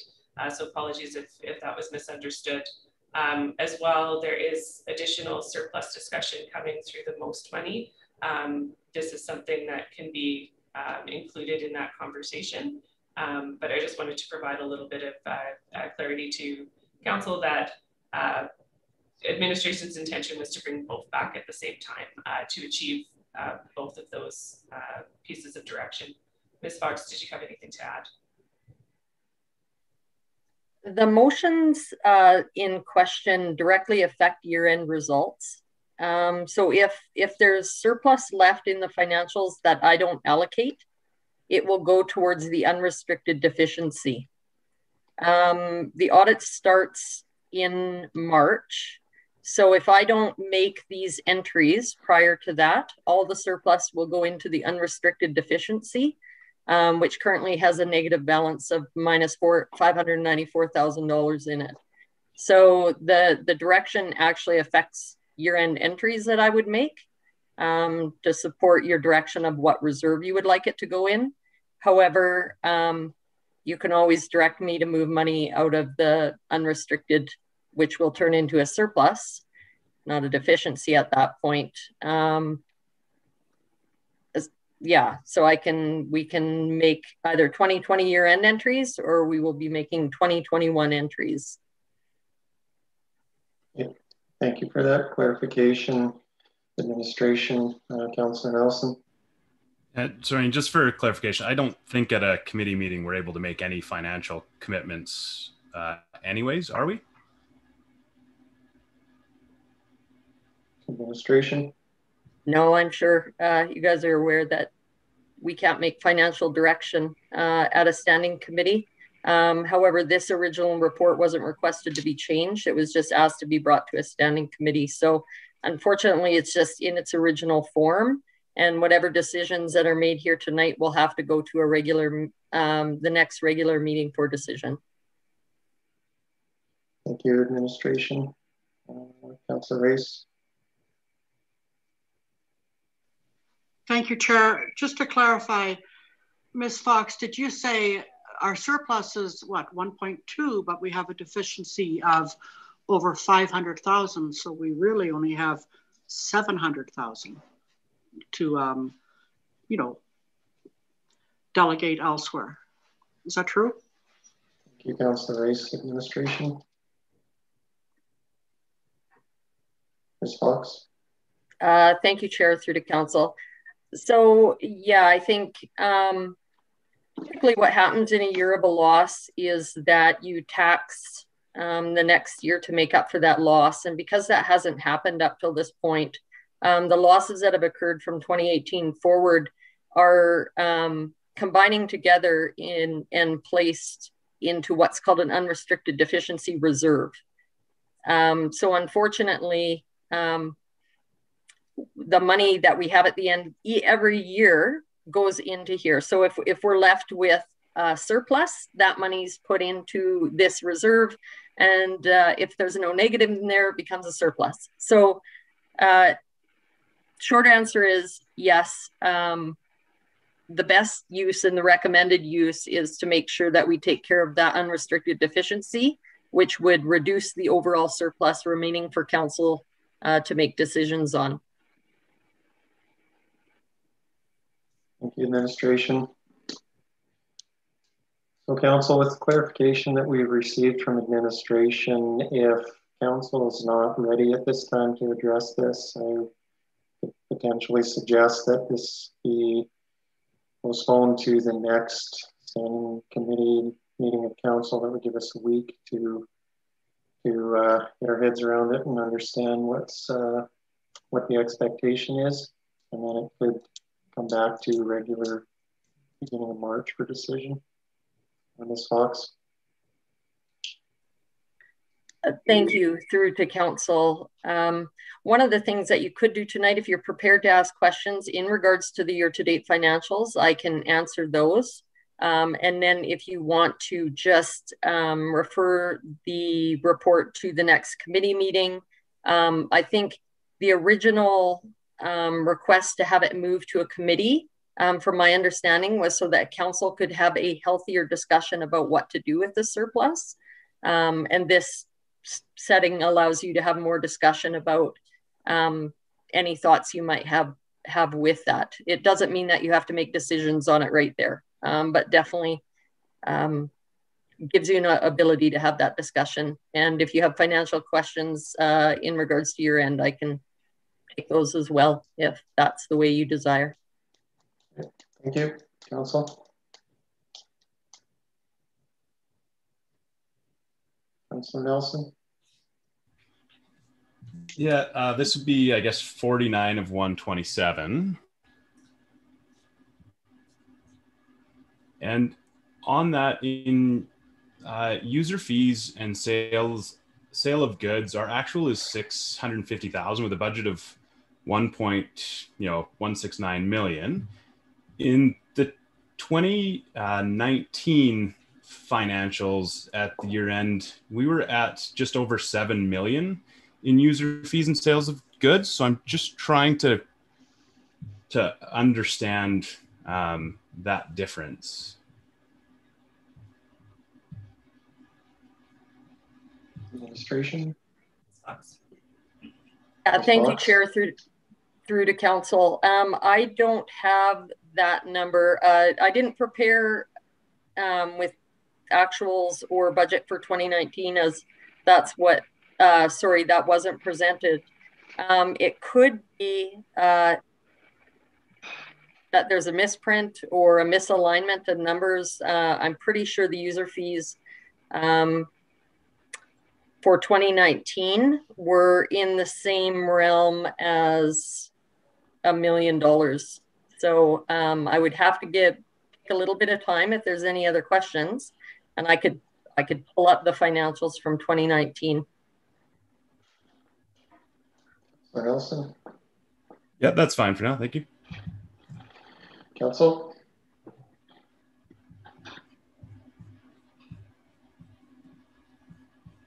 Nelson. I was just looking for clarification. Sorry, I'm going back and forth between the last budget and this one. So I think it's on page 53 of 127. In development services, there's a variance of 213,000 that it speaks to land development revenue removal of prior year to 2015 deposit deemed uncollectible. I just don't quite understand that one.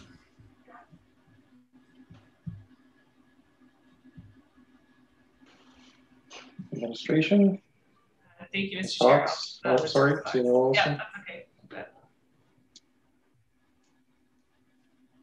You're muted, Ms. Fox. Thank you, Chair, through to Council. Yeah, it's in regards to a deposit that was collected in 2011. And when they switched over the financial system, they amalgamated an accounts receivable and a deposit account. That amount remained outstanding, and it was actually done in error. It should have been corrected at that time, and it was not. So it stayed on the accounts receivables until now. We did some digging, and in the financial world, in order to remove something from one place, you have to do an entry in another. So it had to be written off. It's a non-financial entry. It's a financial, it's not a cash entry in nature. It's just moving an amount from the balance sheet to the income statement, and it is something that had to be done. One of the things that we could do during audit, as this will come up through then, is have them clarify that for you, if that would be helpful. Ms. Fox. Council, Councilor Nelson. Yeah, I think you know what, it's clear that it's been thought out and it's intentional. Like I'm okay if it's understanding the difference between a cash transaction and from 2015. I don't know that I'm going to garner any more by learning more. So I'm comfortable with that one. Thank you. Councilor Race. Thank you, sir. Could we take a look at page 75 of 127?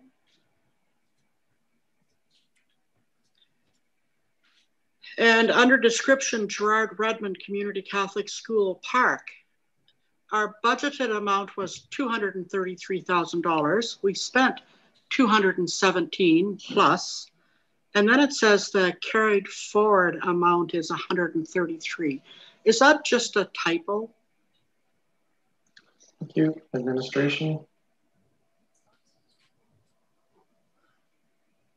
Ms. Fox.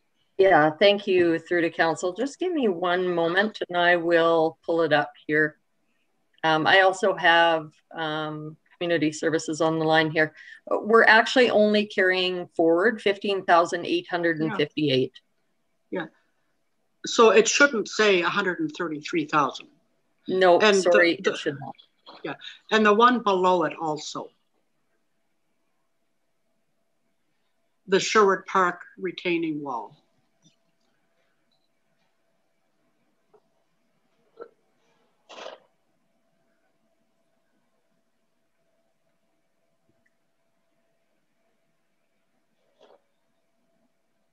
So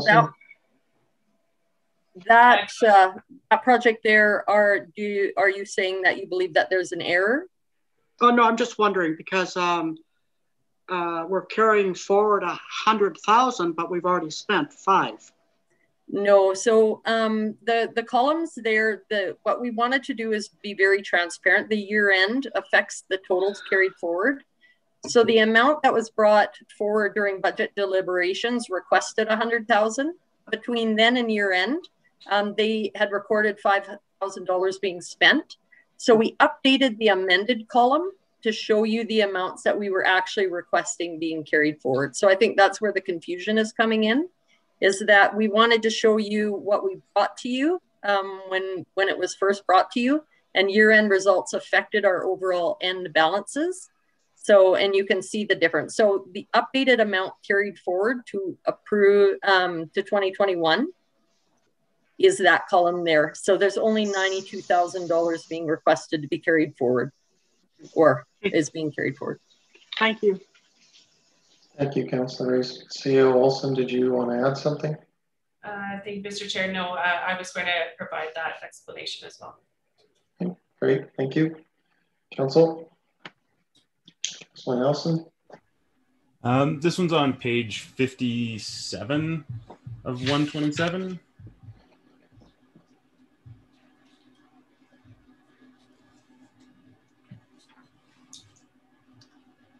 And within that, under shared services, we had a budget of 15,000 for HIMBA, but there's nothing showing in the actual expenditures. So I was just looking to see if they've gotten their funding or if there's a hiccup there. Thank you. Thank you, Councillor Nelson. Ms. Fox. Thank you, Chair, through to Council. So no, unfortunately, this is something that I wasn't able to adjust in the financial report. They did receive their money. What we had done with civic agencies 2 years ago is pull them into a new section. Unfortunately, when they got paid this year, it got coded to community services. So that's currently where it's under the expenditures for community services under Parks and Trails, and it got coded there and just not here. And I would have corrected that, but it was found after this was prepared, and there's a few hours worth of work into that. So to get it ready for the agenda, I didn't have time. Thank you. Councillor Nelson, you have a follow-up? Yeah, just for reference, where would we find that that amount in the community services budget, just so I can have a note on there? Yeah, thank you, Chair, through to Council. So on page,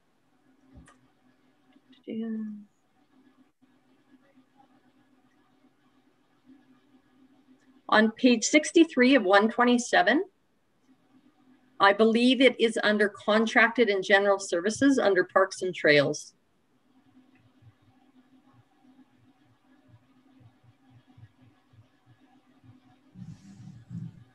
Thank you. Council? Councillor Hollis? Thank you, Mr. Chair. Just one quick question. Same page that we were just on with the airport. There was a mention of it in the report. I'm just curious on the reason for less in regards to the airport. Bear with me there. I'm just trying to find back there. So we budgeted for $100,000. The actual was $73,583. Where were the savings on that? CAO Olson? Sorry, CAO Olson, are you talking to that or am I? No, I was deferring to you. Okay. To be honest, CAO Olson might know a little bit more on this than I do. We were kind of given a number and they bill us, and we have no control over really what we're getting billed for through the year. CAO Olson, I know you had some conversation with them partway through the year, but I don't know if you have anything further to add other than that. That's all they billed us for, is what I would say. Mr. Chair, if I can respond, I don't have anything further to add. There is an amount that we're aware of through budgeting, and that's the number that we operate under. From time to time, that number will change depending on capital projects, that sort of thing, which usually are disclosed to us partway through the year if something is to change. At this point, I would suggest that through COVID, there could have been a reduction. It would be something that we need to follow up on for some explanation. I know that there are times where we don't get our invoices right away for the end of the year, but I believe everything was accounted for by the end of January when this report was turned around. So that's something that I can contact Yellowhead County and just determine, but yeah, I'll leave it at that. So if I may, Mr. Chair, the reason I ask is there was a time a few months ago when we were talking about intermunicipal, and responsibilities and stuff, in a time of maybe re-looking at the negotiating of the budget for the airport. So that's why I asked the question. I know we haven't had, or I'm not aware of any of those discussions, but moving forward, if it's budgeted for that, but it's coming in so less, potentially where those savings are coming from, and if there is a room for renegotiation there. So that's the only reason that I was wondering. I mean, it could be COVID related. I don't know, maybe the airport wasn't being used as much due to that. I have no idea, but that's why my question was there. So thank you, appreciate it. Thank you, Councillor Hawes. Councillor Race. Thank you, Mr. Chair. My question is to admin, and it's page 80 of 127.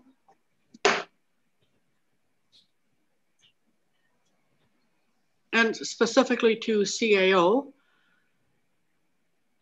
it talks about the FDM software, and we honestly have been dealing with this for, I don't know, 2-3 years.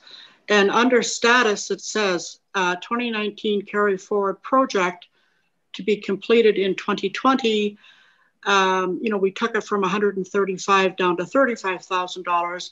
We're still waiting on Yellowhead County to install. So does that mean that it's coming to us if we're waiting for the install? CEO Olson.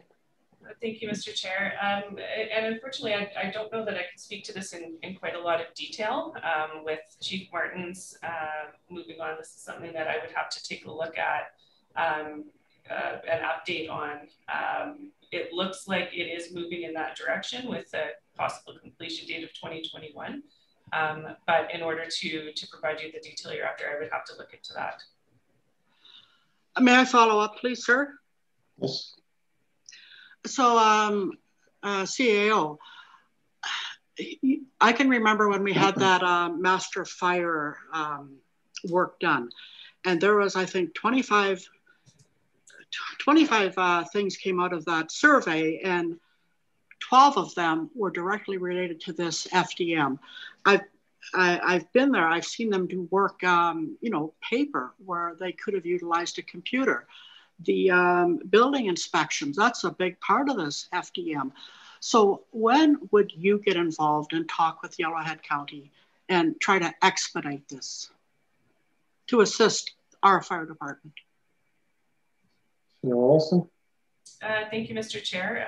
So up to this point, this is something that was under the purview of the Protective Services Director and Fire Chief, and seem to be moving in that direction. And I know it's not complete, and there's been some issues along the way with relationship and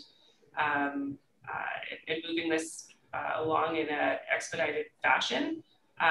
This is something that I can follow up on and get involved in if this is the direction that council would want to provide me. Understanding that there's a bit of transition and some looking into things that I would be entertaining to support that area anyway. So I don't know if that answers your question. It's not necessarily a milestone or a threshold that needs to be passed to have that conversation, but it is something I could look into on just the status of where we are and potential timelines for completion, and then determine whatever additional action I need to take from there. Thank you, Steve Wilson. Councillor Reese. No, I was just going to say it's good to know that all we need to do is give direction for our CAO to get involved in this, because this has been, I don't know, 2-3 years in the works. It's, so many of those recommendations from that fire master plan, we have not been able to institute because we don't have that FDM software, which is so beneficial to our fire department. So it's good to know that we can take steps to get our CAO involved. Thank you, sir. Thank you, Councillor Reese. Councillor Nelson. It's on page 77, and I think I understand, but I just want to ensure that I'm on the right page.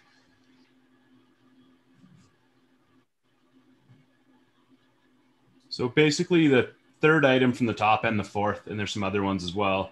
It shows project complete in 2020 with a budget of $145,600, but no actual expenditures.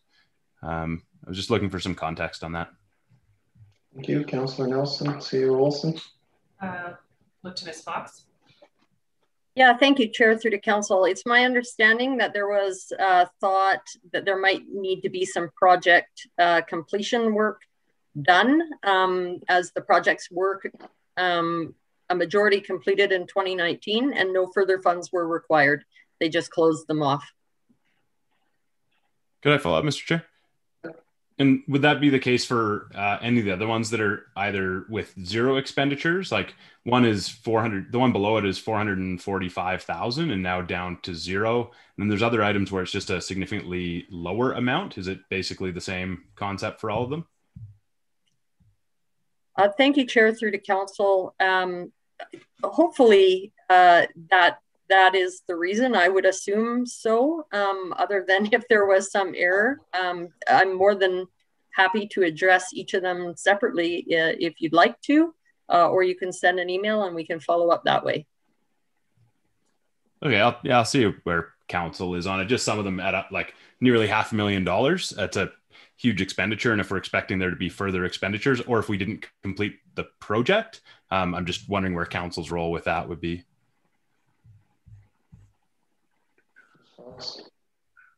Thank you, Chair, through to council. No, if there were any problems with the project and administration needed further direction from council, that would come to the council table. We just did all the project cleanup and wrap up. I just submitted the request. These were large projects. I think the Meadow Drive one was in the $2 million range, and just did all the final reporting on that for the related grant funding and cleaned it up, and that's how it was reported on. And if I could, just for clarification for the public, anything that wasn't spent, that would go back into the reserve for each of those departments. Am I correct in that? Fox? Yeah, thank you, Chair, through to council. Yeah, typically the only time we remove the money from the reserve is at the end of the year once it's spent. We do a final wrap up. We don't actually take the money out of the reserve. So it didn't come out, and it will remain in that reserve, and it's then utilized to fund the 5-year plan. Perfect, thank you. Thank you. Council? Ms. Fox? Thank you. Just to follow up on Councillor Nelson's original question, I think it was one of the first questions in regards to the user fees and sale of goods.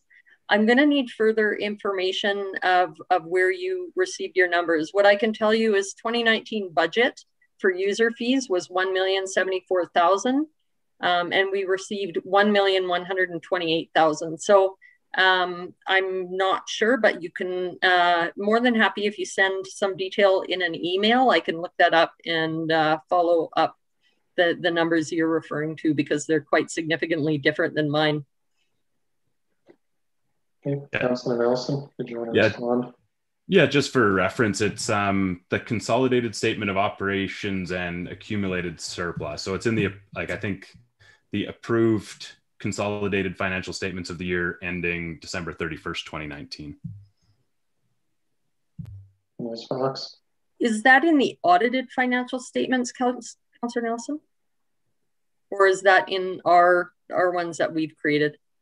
It's like on Hinton.ca, it's the audited, like 2019 audited financial statements. Okay, yeah, they reflect much different than ours. So I'll look into it. Okay, thank you. Good, Councillor Nelson? Okay. Yes, thank you. Okay, Council? Okay, if there's nothing further on year-to-date financial statements and capital status report, we will move on to annual reporting and budget schedule update. CEO Olson. Thank you, Mr. Chair. With the 2021 budget seeing approval in December, annual reporting, strategic planning, and budget preparation can begin to follow the schedule that was previously approved by Council, as well moving in a direction where corporate vision action plan can be developed and discussed with Council prior to budget deliberations. Council's strategic plan can see prioritization and funds dedicated to moving focus areas forward. Administration's brought the schedule forward tonight to seek some direction from Council on the timeframes for these items, as well as an opportunity to talk about engagement opportunities and some of these other pieces. Attached to the report is the current and draft strategic plan ahead of presentation of some of the corporate vision action plan items that administration is working on. Council will recall when we discussed the draft strategic plan in October, November, there was some discussion around needing to see that plan come alive through the corporate actions prior to adopting any change to the strategic plan. So that's something that hasn't been lost with administration and something that we've been working on pulling together. So that's what we're intending to bring to council, is to show council how we are supporting the strategic plan. Some of those items came through budget deliberations and were funded. Some of council's priorities were kind of pulled out and included and funded through the budget, including Beaver Boardwalk and the grant funds that will be attributed there. So looking at further discussion and potential approval of an updated strategic plan later on. Also interested in council's intentions around public engagement through the remainder of the year. If there's anything that administration can help prepare and administer for public participation, for discussion on strategic plan, budget deliberations upcoming, to help council with prioritizations through that process. With the timeframes of the election, bridging the gap on strategic planning was something that we kind of looked at in the original approved annual reporting schedule. Strategic planning was in the spring, in June. It's something that we want to make the best use of or support council in the best use of time, and bringing back a strategic plan for discussion only to move into strategic planning a couple months later seemed like something maybe we could mitigate with a change to the schedule. So hopefully it's not too confusing of a process here. We really just wanted to start the discussion with council and make sure that we understood what you needed from us, what you were looking forward to, any engagement that we can help provide, and then move into budget into the summer and fall. So at this point, I would turn it to council for any comments or questions that you might have, and some discussion around the schedule. I do have Ms. Way has been supporting some of this work as well. I believe she's on the line, but we're happy to support council's discussion and receive any questions. Great. Thank you, CA Olson. Council, comments, questions? Councilor Nelson? Thanks. One of the things that I think is either missing or I'm missing something is council's opportunity to review service levels as a whole. And I'm curious, the only mention of service levels in here is in October with the targeted service area reductions, which I don't know that we should title anything reductions, because that might not be the appetite of council, but we still, I don't believe, have had that overarching education and getting up to speed on what our service levels actually are. And I know it's been something we've been talking about for, you know, I think well over a year now, possibly well beyond that. So thank you. Councilor Nelson. Administration, any comments for council? CEO Olson. Thank you, Mr. Chair. So the targeted service area reductions, that's really an opportunity for council to, as we're working through the budget process, to have that conversation should it be warranted. It's something the council would like to entertain. So it's kind of a placeholder, but it's also an opportunity to identify when that conversation could take place. As far as the conversation around service levels, through Mr. Duhamel's presentation or workshop with council around service levels and priority-based budgeting, some of this was broached. Service levels are kind of a tricky thing, and I know that he did provide some commentary on how best to use those. It was something that his presentation was meant to support council in that way. If council requires any additional service level information, that is something that we can discuss and figure out where that fits in this schedule, and specifically what council requires in support of service level understanding. Nelson, good. If other people have any comments around service level, I'd love to hear it. I do have some other questions around it, but I'm not sure if others are in the queue. Councillor Hawes, is it a service level? Yes, it is. Thank you, Mr. Chair. Yep. Yeah, I concur with Councillor Nelson. I've been, struggling with this service level with budgeting for a number of years. And I go back to, again, council training, going to a specific on service levels and budgeting. And it's the responsibility of council to set those service levels. We're working with service levels that who knows when they were set. We just keep working on it and just keep folding them in. And quite frankly, as a council, we are not educated on the service levels. We have dashboards, we know what done, but we don't know the service levels. I really think that to make a true budget, we need to know more about it. And I don't know if it's this council or next council, but it has to somewhere it has to have whether it's a training session, a weekend session, or something to look and review those service levels in detail, so council's very understanding of them and can make some direction on them. I really think that it's essential to a council not to just look at the services that other councils have set or not set and continue on. So I would like to see somewhere early on in this schedule some serious conversation about service levels, more than the dashboard. I appreciate the dashboards, but I think we need to know more than just the dashboards when it comes to this. So thank you. Thank you, Councillor Hawes. Council. Michaels. Thank you, Mr. Chair. I think we've all spent a lot of time on this topic for service levels, and what I've concluded, at least at this moment in my mind, is we have to, I think, approach it a bit differently outside of the budget cycle. Now, we can have some high-level conversations, but our service levels are, and it took me a while to really understand this, are just tied in all our policies in the town of Hinton. And I think as we're going through our bylaws, I think we're doing a very good job at looking at our procedural bylaws, different bylaws that we use daily.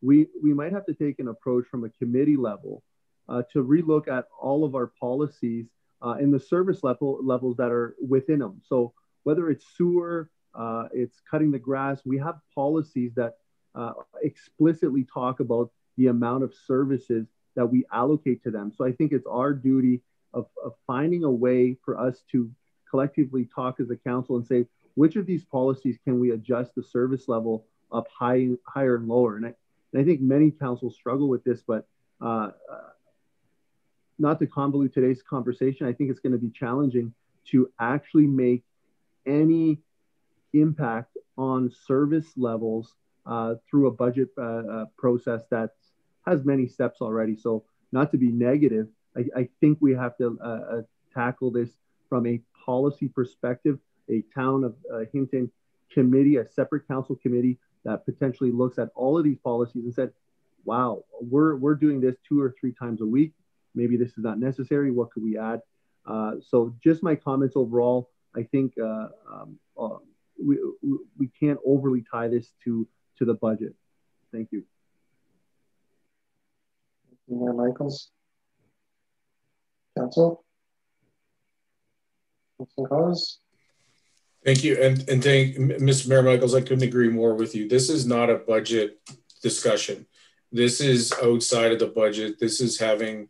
I agree with you wholeheartedly. As to truly understand this is bigger than a budget discussion.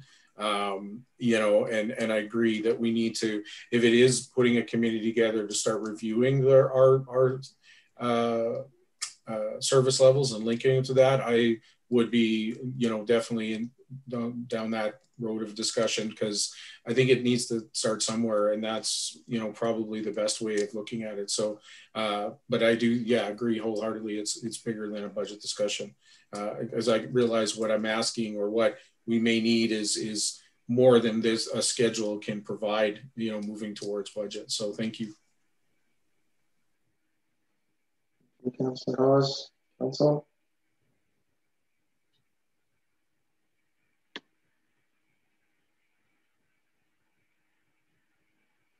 So if I may, sorry.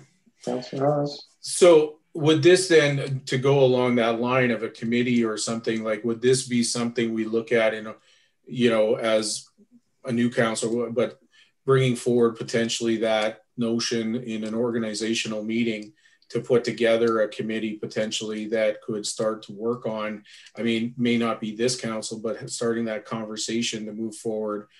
So maybe the next council, if they find it necessary as well, so that it's also captured, with administration, you know, so that for the next council as well. So I'm not sure how to do that, you know, outside of the balance or outside. So I guess I'm looking to administration or the fellow council, how we might go about doing that and making that happen. Administration, any thoughts? Councillor Ellis, administration.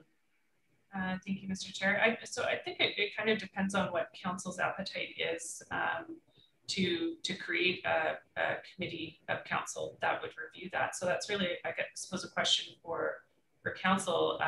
If they can strike a committee at any time, if this is something that should wait until organizational meeting, where moving forward it would be members of the elected council moving forward that would be sitting on that committee and even developing terms of reference or things moving forward. So at this point, what administration could offer is if this schedule comes forward to council for adoption on March 2nd, there could be some direction provided to administration at that point, or more conversation around anything that council wishes to do immediately in support of service levels, and whether that's bringing in additional opportunities for discussion or a workshop for council.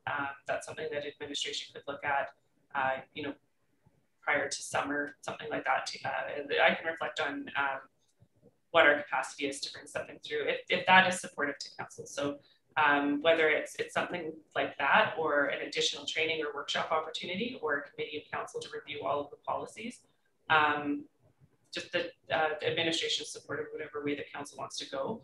There's a couple ways for council to achieve that if it is a committee. Council, is this something we'd like to discuss further at this time? Direction? Any other thoughts? Councilor Nelson? Yeah, I'm fine with it being outside of the budget schedule, but my struggle with it is that there's a section in there that's dedicated to service level reduction. So unless we have an opportunity to know what our service levels are, as we've been discussing for many years, I can't support there being a service level reduction item within, because we may want to increase service levels. It just, to me, sends the wrong message, and it puts council in a spot where administration is going to come back with reductions, and that isn't something I'm necessarily comfortable with. So I'm not sure if it's just a verbiage change or something more neutral than that. Councillor Nelson, administration. I'll start and I'll defer to Ms. Fox. So an option there is to take out reduction and just have an additional service level conversation, or as council was discussing, separating budget and service level discussions. That's something that we could address elsewhere, either through that workshop or something similar. So at this point, administration's flexible to what council's wishes are for that item. I'll look to Ms. Fox if she had anything to add to that. Yeah, thank you, CA Olson, through to council. I think it's important to remember this is really driven from all our budget deliberation conversations, which have repeatedly stated to council that in order to achieve the target tax rate that council puts forward, there is no possible way of sustaining our consistent programs and services.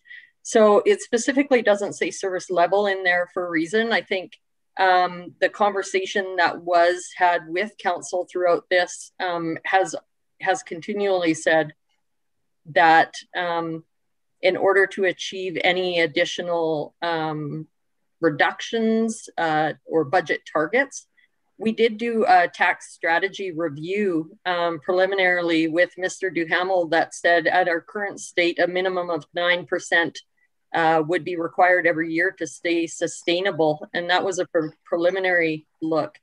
So my main point being there is that we should be prepared not only at that point, but we will be, as we committed through that, working with administration over from now until the time we start budgeting on looking at programs and services that we can reduce and that we can bring forward to council as recommendations and ideas in order to bring you a sustainable budget, so we don't have to bring you a 9% tax increase. And knowing that our programs and services right now are being delivered with copious amounts of overtime, that is no longer sustainable, and that we're down staffed and we're limited resources.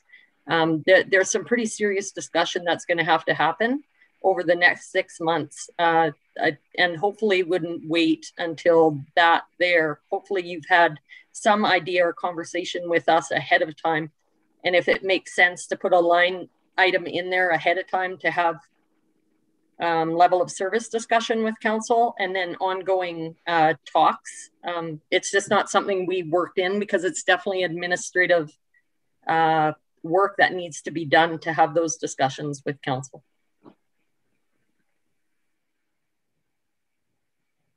Administration, council.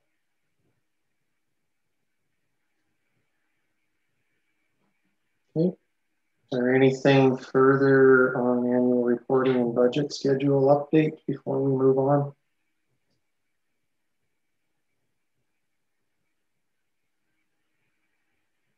Okay. Seeing none, we will move on to our discussion. Oh, sorry, CAO Olson.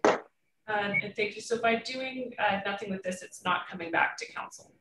So we won't see it. Just to clarify that the updated schedule will not come to March 2nd, and there will be no following this schedule moving forward. So if there's no direction, then there's no further action. Great, thank you for that, CAO Olson.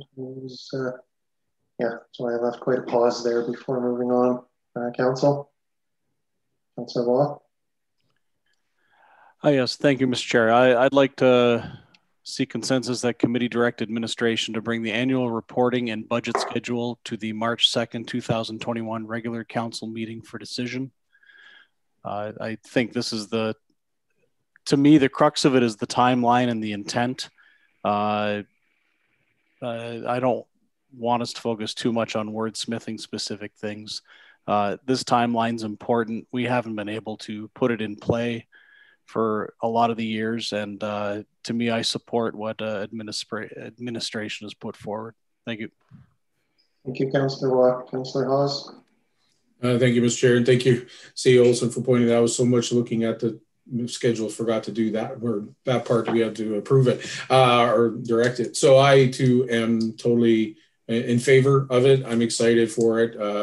You know, I know there may be some words in it, but I think just bringing it forward, we can even discuss it or change it then. But I'm excited for this, being this how we are starting on track. I know, you know, with budget being approved earlier in the year, obviously, and we can get started on this. So full in agreement and support this. Thank you. Thank you, Councillor Hawes. That's all. Seeing no one, call the direction request question.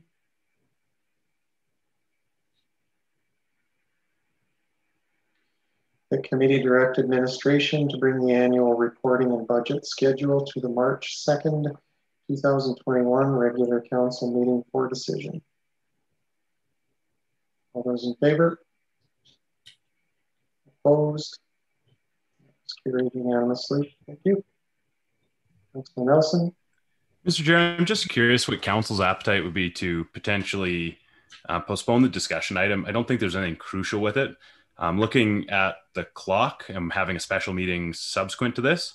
You know, I had asked for this discussion item, and I would have no problem with it being delayed to make sure we can get through our special meeting in within the 4 hours. Thank you, Councilor Nelson. Council, any thoughts? Agenda Planning Committee, any thoughts? CEO Olson. Thank you, Mr. Chair. So this item can be moved to next week's standing committee agenda as a discussion item at that point. Okay. Thank you, CEO Olson. Councilor Nelson. I would like to move that the discussion item regarding bylaw 916-2 be postponed until the standing committee meeting on February 16th, 2021. I think I've spoken to it. I want to make sure we give enough time to what is very important, which is the special meeting. Thank you. Thank you, Councillor Nelson. Council, there's a direction on the floor. Any discussion, comments? None, we would call the direction request to question. That the discussion item regarding bylaw 916-2 be postponed to the February 16th, 2021 standing committee meeting. All those in favor? Opposed? It's carried unanimously. Okay, that brings us to council reporting. I will start. Always fun with Zoom, everybody moves around all the time. I'll start with Councillor Race. On the spot, Councillor Race. Thank you, Mr. Chair. I have nothing to report. I don't know why you were nervous to tell us that. Thank you. Councillor Magoon. Nothing to report, Mr. Chair. Thank you. Councillor Nelson. Continue to have wetland conversations, and we get closer and closer to bringing forward a recommendation to the provincial government. A lot of it is on how to actually measure success and whether the wetland policy is capturing that. So it's been a great group to be a part of, and learning a lot about wetlands and opportunities that may exist. So we've got a couple more months left of meetings, and then I'll likely bring some sort of summary to council, even though it's not necessarily directly related to either council or the Borough Committee. Thank you. Thank you, Councillor Nelson. Councillor Hawes. Thank you, Mr. Chair. Not too much to report, but as I mentioned earlier in the meeting, the RCMP quarterly report did attend a Police Act meeting through the AMA. A lot of work is being done and trying to amend that Police Act and the funding of policing in our province. There's been a bit of a lag in that area, but we did get a correspondence from the mayor, from Minister Madhu, looking for some information also in regards to provincial policing and looking at that. So we have another meeting coming up, I believe on the 17th, that I know myself will be attending, and I think others as well, that's specifically focused on that. It's a bit longer. It's not mostly information sharing. I think it's more getting some discussion going on where does our province look to in regards to police, provincial police. So I'm looking forward to that, and just have some committee meetings coming up. Haven't had anything since, but library meeting and stuff coming up this month as well. So that's all I have to report. Thank you. Thank you, Councillor Hawes. Mayor Michaels. Thank you, Mr. Chair. I did get a response from AERs, but it happened during the meeting, so I'll be forwarding the email to the rest of council, and I'll make information known to the public as soon as I can regarding that. Respite Care, Karen Bouchard and others are working hard at FCSS in order to find a solution to the gap that's missing in our community. So we had another meeting this morning. It's more of an informal group, but they're working towards really improving the respite care talent that we have in our community to a higher level and assisting them and obviously joining. So that's all I have at the moment. Thank you. Thank you, Mayor Michaels. And I have nothing to report. So that brings us to urgent matters. Council, are there any urgent matters? Councillor Hawes. Sorry, did Councillor Waugh go? I believe so, yeah. Oh, okay. Sorry, missed him. No, I didn't, but luckily there was nothing missed as I have nothing to report. Oh, my apologies, Councillor. I thought I got you. Sorry. No worries. Mr. Chair, if I may, just one more thing that I wouldn't mind sharing with the group, if I may. Yeah. Yeah, and Mayor Michaels triggered me. I did get an opportunity also to listen in on the FCSS town hall meeting.